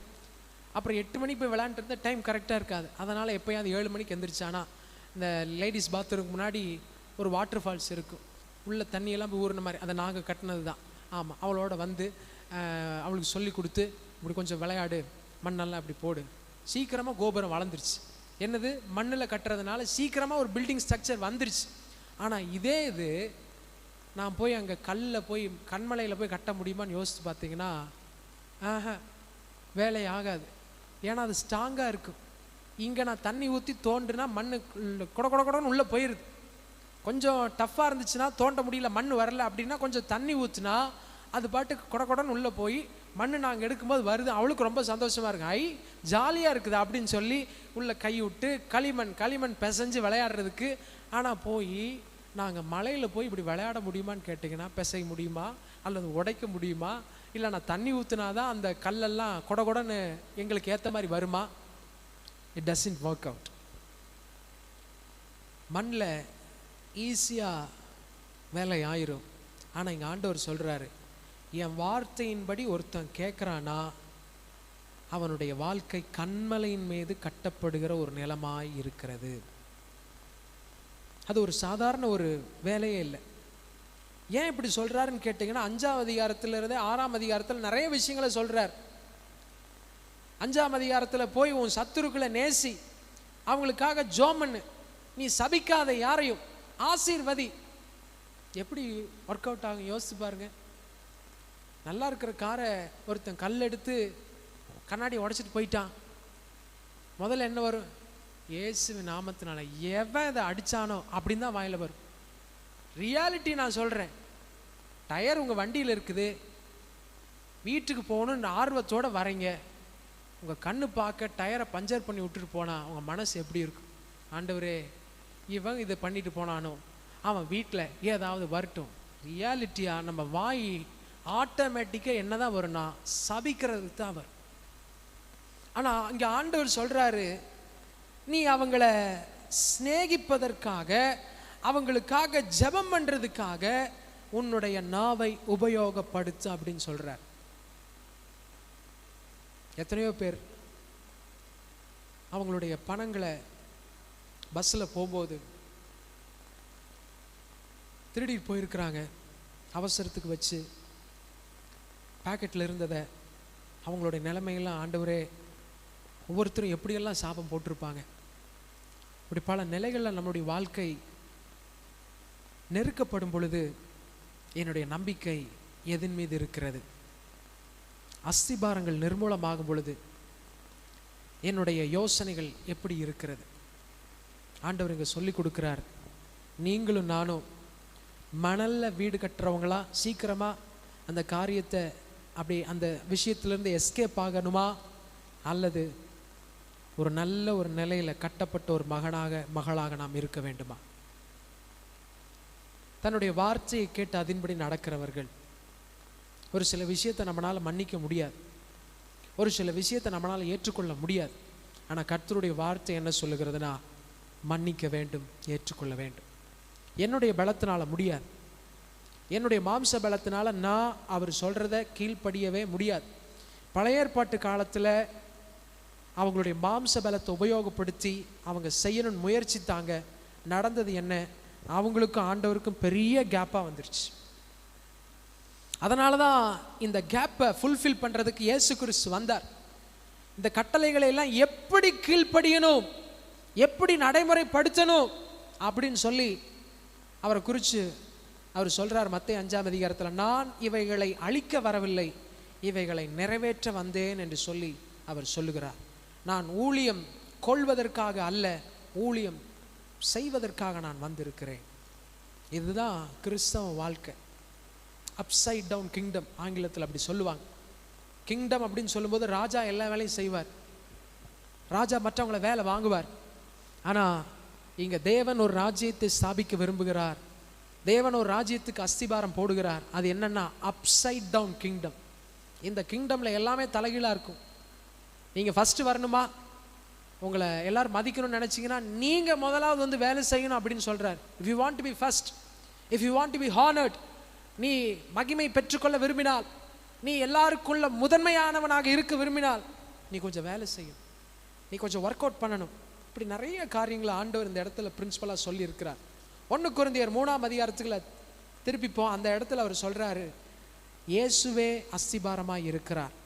ஒருவன் அந்த அஸ்திபாரத்தின் மேல் பொன், வெள்ளி, விலையேற பெற்ற கல், மரம், புல், வைக்கோல் ஆகிய இவைகளை கட்டினார். இது அஸ்திபாரத்தின் மேல ஒவ்வொரு வாரமும் நீங்க கேட்கிற சத்தியம் புல்லா இருக்கலாம், வைக்கோலா இருக்கலாம், பொன்னா இருக்கலாம், வெள்ளியா இருக்கலாம், விலையேற பெற்ற கல்லா இருக்கலாம், மரமா இருக்கலாம். இதெல்லாம் கட்டப்படும் பொழுது அவனவனுடைய வேலைப்பாடுகள் வெளியாகும். அந்த நாள் வரும்போது அக்கினியினால் அது சோதிக்கப்படும். அவனவனுடைய வேலைப்பாடு எத்தன்மை உள்ளதென்று அக்கினியானது பரிசோதிக்கும். நீங்க உண்மையாவே சத்தியத்தை கேட்டிருக்கிறீங்க, நீங்க உண்மையானவே ஒரு மூத்த விசுவாசி, ஒவ்வொரு நாளும் நீங்க ஜெபம் பண்றீங்களான்னு கேட்டால் நம்ம ஜெபம் பண்றோம்னு தான் சொல்லுவோம். நீங்க பைபிள் வாசிக்கிறீங்களா கேட்டால் எஸ் ஐ எம் ரீடிங், காலையில வாசிக்கிறேன், நைட்டும் வாசிக்கிறேன், மத்தியானம் வாசிக்கிறேன், பார்க்குற நேரமெல்லாம் வாசிக்கிறேன். Okay, very good. ஆனா இந்த இடத்துல அவர் சொல்றாரு, பொன், வெள்ளி, விலையேற பெற்ற கல், மரம், புல், வைக்கோல் ஆகிய இவைகளினால் கட்டினால் அக்கினியானது அதை சோதிக்கும் போது அக்கினி மேல, ஒரு வைக்கோல் மேல அக்கினி பட்டா என்ன ஆகுன்னு யோசித்து பாரு. அவ்வளோதான், ஃப்ராக்ஷன் ஆஃப் செகண்ட் இருக்கிற அது அவ்வளோ பெருசா இருக்கும். ஒரு ஃப்ராக்ஷன் ஆஃப் செகண்ட் அது இருக்கிற இடம் தெரியாம அந்த வைக்கோல் காணாம போயிடும். புல், கல், மரம், நம்ம கேட்குற சத்தியம் எவ்வண்ணமாக இருக்கிறது அப்படிங்கிறத நம்ம நிதானிச்சு பார்க்கணும். இந்த அஸ்திபாரத்தின் மேல கட்டப்படுகின்ற ஒவ்வொன்றையும் ஆண்டவர் சோதிப்பார். ஏன்னா இது அவர் பில்டிங், அவர் தான் அதுக்கு எல்லாமே. அவர் சோதிப்பார். சீக்கிரமா வேலை ஆகுதுன்னு சொல்லி நம்ம என்ன பண்றோம், நம்ம வேலையை முடிச்சுட்டு அடுத்த வேலையை பார்க்குறோம். ஆனால் அதை ரொம்ப இன்ட்ரெஸ்டாக செய்வோம் இல்லை. காலையில் ரொட்டீனில் பைபிள் வாசிக்கிறத சீக்கிரமாக முடிச்சுட்டு அதுக்கப்புறம் யார்கிட்டையாவது பேசுகிறதா இருந்தாலும், மெசேஜ் பண்ணுறதா இருந்தாலும், நம்ம வேலைக்குரிய காரியங்களாக இருந்தால் அதில் எவ்வளோ சீரியஸாக, எங்கேயாவது ஒரு நம்பர் மிஸ் ஆச்சுன்னா என்ன சிஸ்டர் அவ்வளோதான் மாட்டிப்பீங்க. எங்கேயாவது ஒரு ஜீரோ, ஒரு புள்ளியை மாற்றி வச்சுட்டா நம்ம கவனம் நம்ம மேலே, அவ்வளோதான். அன்னைக்கு நாள் ஃபுல்லாக உங்களுடைய தலைவலி உங்களுக்கு பெரிய தலைவலியாக இருக்கும். ஆனால் இந்த இடத்துல ஆண்டவர் சொல்கிறாரு, என்ன சொல்கிறாருன்னா, உங்களுடைய அஸ்திபாரங்கள் மேலே போடப்படுகிற ஒவ்வொன்றும் பொன்னாக இருக்குதா, வெள்ளியாக இருக்குதா, விலையேற பெற்ற கல்லாக இருக்குதா நிதானிச்சுப்பார். இந்த பொண்ணு வெள்ளியெல்லாம் குறிப்பிடும்போது நீதிமொழிகளில் கர்த்தருடைய வார்த்தையை வெள்ளியை போல் தேடுவாயாக, அதை ஒரு பொண்ணை போல தேடணும். ஆண்டவர் தன்னுடைய வார்த்தைக்கு இவைகளை ஒப்பிட்டு சொல்லுகிறார். இன்னைக்கு உலகத்தில் ஃப்ரெண்ட்ஸ் வார்த்தைகளாக இருக்கலாம், நம்முடைய நண்பர்கள் வார்த்தைகளாக இருக்கலாம், நமக்கு பிடிச்சவங்க வார்த்தையாக இருக்கலாம், அல்லது நமக்கு விருப்பமான ஒரு சத்தம் நமக்கு கேட்கும்போது அதை நம்ம சீக்கிரமாக செஞ்சிருவோம். ஆனால் இந்த தேவனுடைய வார்த்தையை கேட்கும்போது அந்த வார்த்தை மிகவும் கஷ்டமானதாக இருக்கலாம். ஆனால் மறந்து போகாதீங்க, அது நிலைத்து நிற்க பண்ணுகிற ஒரு நிலையை கொண்டதாக இருக்கிறது. அப்போஸ்தலர் 5ஆம் அதிகாரத்தில் ஒரு காரியத்தை நான் சொல்லி முடிக்க விரும்புகிறேன். அப்போஸ்தலர் 5ஆம் அதிகாரத்தில் 34வது வசனத்தை வாசிங்க. அப்போஸ்தலர் 5:34. அப்போஸ்தலர் 5:34.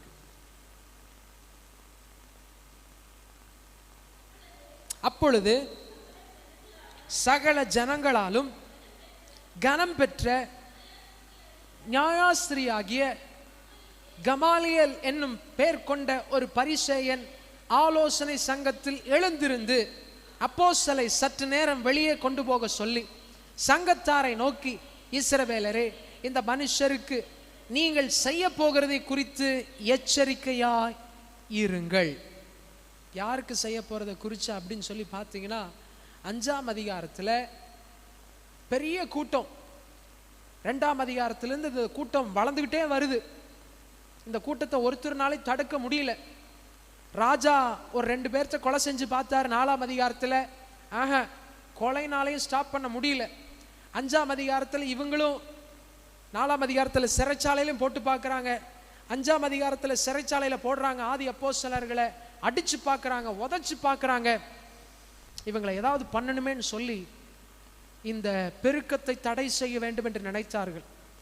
அப்பொழுது கமாலியேல் என்று சொல்லப்படுகிற ஒரு கணம் பெற்ற மனுஷன் எழும்பி என்ன சொல்றாருன்னா, இது கடவுளால வந்த ஒரு ஆசீர்வாதமே, ஆனா இது ஒருத்தராலும் தடை பண்ண முடியாது. இந்த பெருக்கம் கடவுள் முன்குறித்த ஒன்றாக இருந்துச்சுன்னா, நீங்களும் என்னென்னவோ பண்ணி பார்க்குறீங்க, கொலை செஞ்சு பார்க்குறீங்க, சிறைச்சாலையில் அடைச்சு பார்க்குறீங்க, அவங்கள அடிச்சு பார்க்குறீங்க, என்னென்னவோ பண்ணி பார்க்குறீங்க. இது கடவுளுடைய கரமாக இருந்துச்சுன்னா நம்ம மேலே வருகிற இரத்தப்பழி பயங்கரமாக இருக்கும்.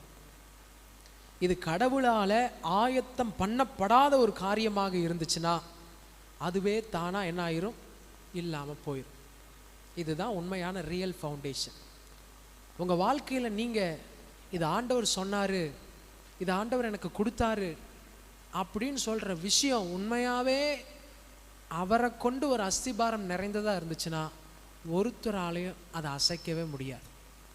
ஆனால் ஆண்டவர் அல்லாமல் உங்கள் சுய இச்சையாக இருந்துச்சுன்னா, உங்கள் மாம்ச எண்ணங்களாக இருந்துச்சுன்னா, உங்கள் ஆசையாக இருந்து அப்படி ஒரு தானாக உருவாக்கின கூட்டம், அப்படிப்பட்ட ஒரு கூட்டமாக இருந்துச்சுன்னா கமாலியேல் சொல்கிறாரு, அதுவே தானாக காணாமல் போயிடும், அதுவே இல்லாமல் போயிடும். ஏன்னா ஆதி அப்போஸ்தலர் நாட்கள் அப்படி நான் தான் கிறிஸ்து என்று சொல்லி எழும்பின கூட்டங்கள் ஏராளமானவர்கள் உண்டு. நான் தான் மேசியா என்று சொல்லி அவங்களுடைய கேரக்டரை பார்க்கும் பொழுது, அவங்களுடைய பலனை பார்க்கும் பொழுது, அவங்களுடைய பேச்சை பார்க்கும் பொழுது, அவர்கள் மூலமாக செய்யப்பட்ட அற்புதங்களை பார்க்கும் பொழுது ஒரு கூட்டம் சேர்ந்துச்சு. ஆனால் சில நாட்களுக்குள்ளாக அது மறைந்து போனது.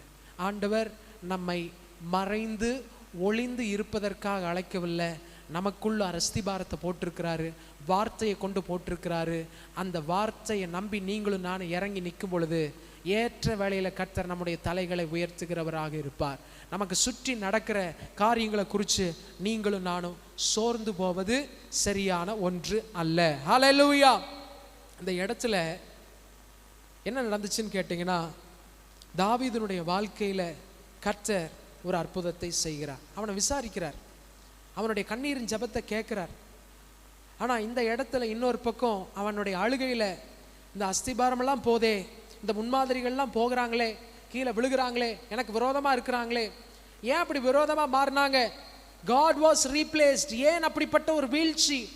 நம்முடைய வாழ்க்கையில் வீழ்ச்சி எப்பொழுது வரும்னு கேட்டிங்கன்னா, நம்முடைய நம்பிக்கை கர்த்தர் அல்லாமல் இருக்கும் பொழுது, கர்த்தரை விட்டுட்டு மற்ற பல காரியங்களை நம்முடைய நம்பிக்கையாக வைக்கொள்ளும் பொழுது என்ன நடக்கும்னு கேட்டிங்கன்னா, நமக்குள்ள ஒரு வீழ்ச்சி ஆரம்பமாகிறது. ஒரு பயம் வரும், ஒரு இன்செக்யூரிட்டி வரும், ஒரு பொறாமை வரும். சவுலுக்குள்ள ஒரு இன்செக்யூரிட்டி வந்துருச்சு. என்ன இன்செக்யூரிட்டி? தாவீது கொன்றது, சவுல் கொன்றது 1000, தாவீது கொன்றது 10000 சொன்ன உடனே அந்த பாட்டை கேட்டோன்னே ஒரு இன்செக்யூரிட்டி வந்துருச்சு. அவனுக்குள்ள ஒரு பயம் வந்துருச்சு, அவனுக்குள்ள ஒரு பொறாமை வந்துருச்சு. அப்புறம் என்ன பண்ணாரு? ஈட்டி எடுத்து அவனை கொலை செய்யணும்னு சொல்லி ஒரு பாவத்தை செய்யறதுக்கு முயற்சி பண்ணார். கடைசியில் என்னாச்சு? அவனே செத்து போயிட்டான். வீழ்ச்சி ஒரு நாளில் ஆரம்பமாகுது. ஒரே நாளில் நடக்கிற ஒரு விஷயம் இல்லை, பல நாட்கள் நடக்கிற ஒரு காரியம். When God was replaced, தேவன் அவனுடைய வாழ்க்கையிலிருந்து மாற்றப்பட்டு மனிதர்கள் இடம்பெற்ற பொழுது அவனுக்குள்ள ஒரு இன்செக்யூரிட்டி, ஃபியர், ஜெலசி, சின், டெத். நம் கண்களை மூடி ஜெபமனோமா. ஆண்டவருடைய கரத்தில் நீங்கள் இந்த காலை நேரத்தில் 2வது ஆராதனையிலும், ஆண்டவரே ஸ்தோத்திரம், என்னுடைய பயங்கள் என்னை மேற்கொள்ளாதபடிக்கு அந்த பயங்களுக்கு நடுவில் நீங்கள் சிந்திச்சு பார்க்கணும். கர்த்தர் என் நம்பிக்கையாக இருக்கிறார், கர்த்தரே என் நம்பிக்கையாக இருக்கிறார், கர்த்தர் என் பலனாக இருக்கிறார், கர்த்தர் என் உறைவிடமாக இருக்கிறார், கர்த்தர் என் சுகமாக இருக்கிறார், கர்த்தரே எனக்கு ஆதரவாக இருக்கிறார். எனக்கு வழிகாட்டுனவங்க, என்னை நேசிக்கிறேன்னு சொல்லிக்கிட்டு இருக்கிறவங்க எனக்கு விரோதமாக எழும்பினா ஆண்டவரே ஸ்தோத்திரம், முன்மாதிரிகளாக இருக்க வேண்டியவங்க ஸ்தோத்திரம், ஆண்டவரே ஸ்தோத்திரம், முன்மாதிரிகளாக இருக்க வேண்டியவர்களே விரோதமாக பாவம் செய்கிறவர்களாக, துரோகம் செய்கிறவர்களாக, அநியாயம் செய்கிறவர்களாக மாறும் பொழுது நீதிமான் என்ன செய்வான்? நீதிமான் செய்ய வேண்டியது ஒரே ஒரு விஷயம், ஜெபிக்கிறவனாக இருக்க வேண்டும். கர்த்தருடைய வார்த்தை இன்னும் சார்ந்து இருக்கிறவனாக இருக்க வேண்டும். கர்த்தருக்கு முக்கியத்துவம் கொடுக்கிறவனாக இருக்க வேண்டும். கர்த்தரையே முழுவதுமாக அவர் சொல்றது தான் முக்கியம். அவர் சொன்னாரா, அவர் சொல்லி இருக்கிறாரா, அவர் என்ன சொல்றாரு, அதன்படி செய்யும் பொழுது, அதை நம்பி இருக்கும் பொழுது, அதை சார்ந்து இருக்கும் பொழுது நடக்கிறது என்ன? என் வாழ்க்கை ருசி அற்று போயிருக்கலாம். என் வாழ்க்கை ஸ்தோத்திரம். யோவான் சுவிசேஷம் 2ஆம் அதிகாரத்தில் ஆண்டவர் செஞ்ச அற்புதத்தை போல, water has no colour, water has no taste, water has no smell. தண்ணீருக்கு நிறமில்லை, தண்ணீருக்கு ஸ்தோத்திரம் அதுக்கு சுவை இல்லை, அதுக்கு ஸ்தோத்திரம் அதுக்கு பெருசாக எதுவுமே இல்லை. ஆனால் ஆண்டவர் அந்த தண்ணீரை தொட்ட பொழுது, அதற்காக ஜெபித்த பொழுது, அதை பயன்படுத்தின பொழுது நடந்தது என்ன? கலர் இல்லாததுக்கு ஆண்டவர் ஒரு கலர் கொடுத்தார், ருசி இல்லாததுக்கு ஒரு ருசியை கொடுத்தார், ஸ்மெல் இல்லாததுக்கு ஆண்டவர் ஸ்தோத்திரம் அநேகர் தேடி வந்து அதை ருசிக்கும்படி வண்ணம் அதனுடைய தரத்தையே தலைகீழாக மாற்றிட்டார். இதுதான் கர்த்தரை நம்பி இருக்கிற மனுஷனுடைய அடையாளம். தேவன் சொல்கிறத நீங்களும் நானும் உண்மையாக கேட்கும் பொழுது அது பொன்னான வார்த்தை, வெள்ளியை போல வார்த்தை, ஸ்தோத்திரம் அது விலையேற பெற்ற கல்லை போல வார்த்தை, ஸ்தோத்திரம். Don't go for cheap things. ஆண்டவரை விட்டுட்டு ஸ்தோத்திரம் ஒன்றுமில்லாத சாதாரண காரியத்தை நாடி தேடி ஸ்தோத்திரம் நம்ம பிடிச்சிக்கிட்டு இருந்தோம்னா அது காணாமல் போயிடும், அது ஒன்றுமில்லாமல் போயிடும். அந்த அக்கினி புடம்பிடும் போது அது சுட்டரிக்கப்படும். அடையாளமற்றவர்களாக நாம் நின்று போய் விடுவோம். அடையாளமற்றவர்களாக வெறுமையாக நம்முடைய வாழ்க்கை நிற்பதற்காக கர்த்தர் அழைக்கவில்லை. நம்மை இசைவாய் இணைக்கப்பட அவரோடு எழும்ப கர்த்தர் நம்மை அழைத்திருக்கிறார். ஆண்டவரே, இந்த காலை நேரத்திலையும் இந்த 2வது ஆராதனையிலையும் பங்கு பெறுவதற்கு தேவன் கொடுத்த கிருபைகளுக்காக, இதை நடத்துவதற்கு, இதை கேட்பவர்களுக்கு ஒரு பலன் உண்டாகும் இயேசு கிறிஸ்துவின் நாமத்தினால உடைய கரத்தில் ஒப்பு கொடுத்து ஜெபிக்கிறோம். ஆண்டவரே, வந்திருக்கிற அருமையான வீட்டார் நம்முடைய கரத்தில் ஒப்பு கொடுக்கிறோம். ஆண்டவரே, வர தடைப்பட்ட பிள்ளைகளை நினைக்கிறோம். ஆண்டவரே, இந்த காணொளியின் மூலமாக கேட்க போகிற உள்ளங்களை கர்த்தர் ஆசீர்வதிப்பீராக. ஆண்டவரே ஸ்தோத்திரம், இந்த சபை விருத்தி அடைய செய்வீராக. வருகிற ஜூலை 26ஆம் தேதி நடக்க போகிற ஞானஸ்தான ஆராதனையில் அநேகர் ஆண்டவரே ஸ்தோத்திரம், ஆண்டவர் உம்மை அறிந்து கொள்ள, ஆண்டவரே ஸ்தோத்திரம் உம்மை ஏற்றுக்கொள்ள, உம்மை பெற்றுக்கொள்ள, உம்முடைய குடும்பத்தில் இணைக்கப்பட தேவன் நீர் இரக்கம் செய்வீராக. உம்முடைய கரத்தில் ஒப்பு கொடுத்து ஜெபிக்கிறோம். எல்லாத்தையும் இருந்து விலைக்கு மறைத்து பாதுகாத்துக்கொள்ள உமக்கே துதி கன மகிமை யாவற்றையும் செலுத்துகிறோம். இயேசுவின் நாமத்தில் ஜெபிக்கிறோம் நல்ல பிதாவே, ஆமென். சேர்ந்து சொல்லுவோமா? என் ஆத்துமாவே கர்த்தரை ஸ்தோத்திரி, என் முழு உள்ளமே அவருடைய பரிசுத்த நாமத்தை ஸ்தோத்திரி. என் ஆத்துமாவை கர்த்தரை ஸ்தோத்திரி, கர்த்தர் செய்த சகல உபகாரங்களையும் மறவாதே. ஆமென். நம்முடைய கர்த்தராகிய இயேசு கிறிஸ்துவின் கிருபை,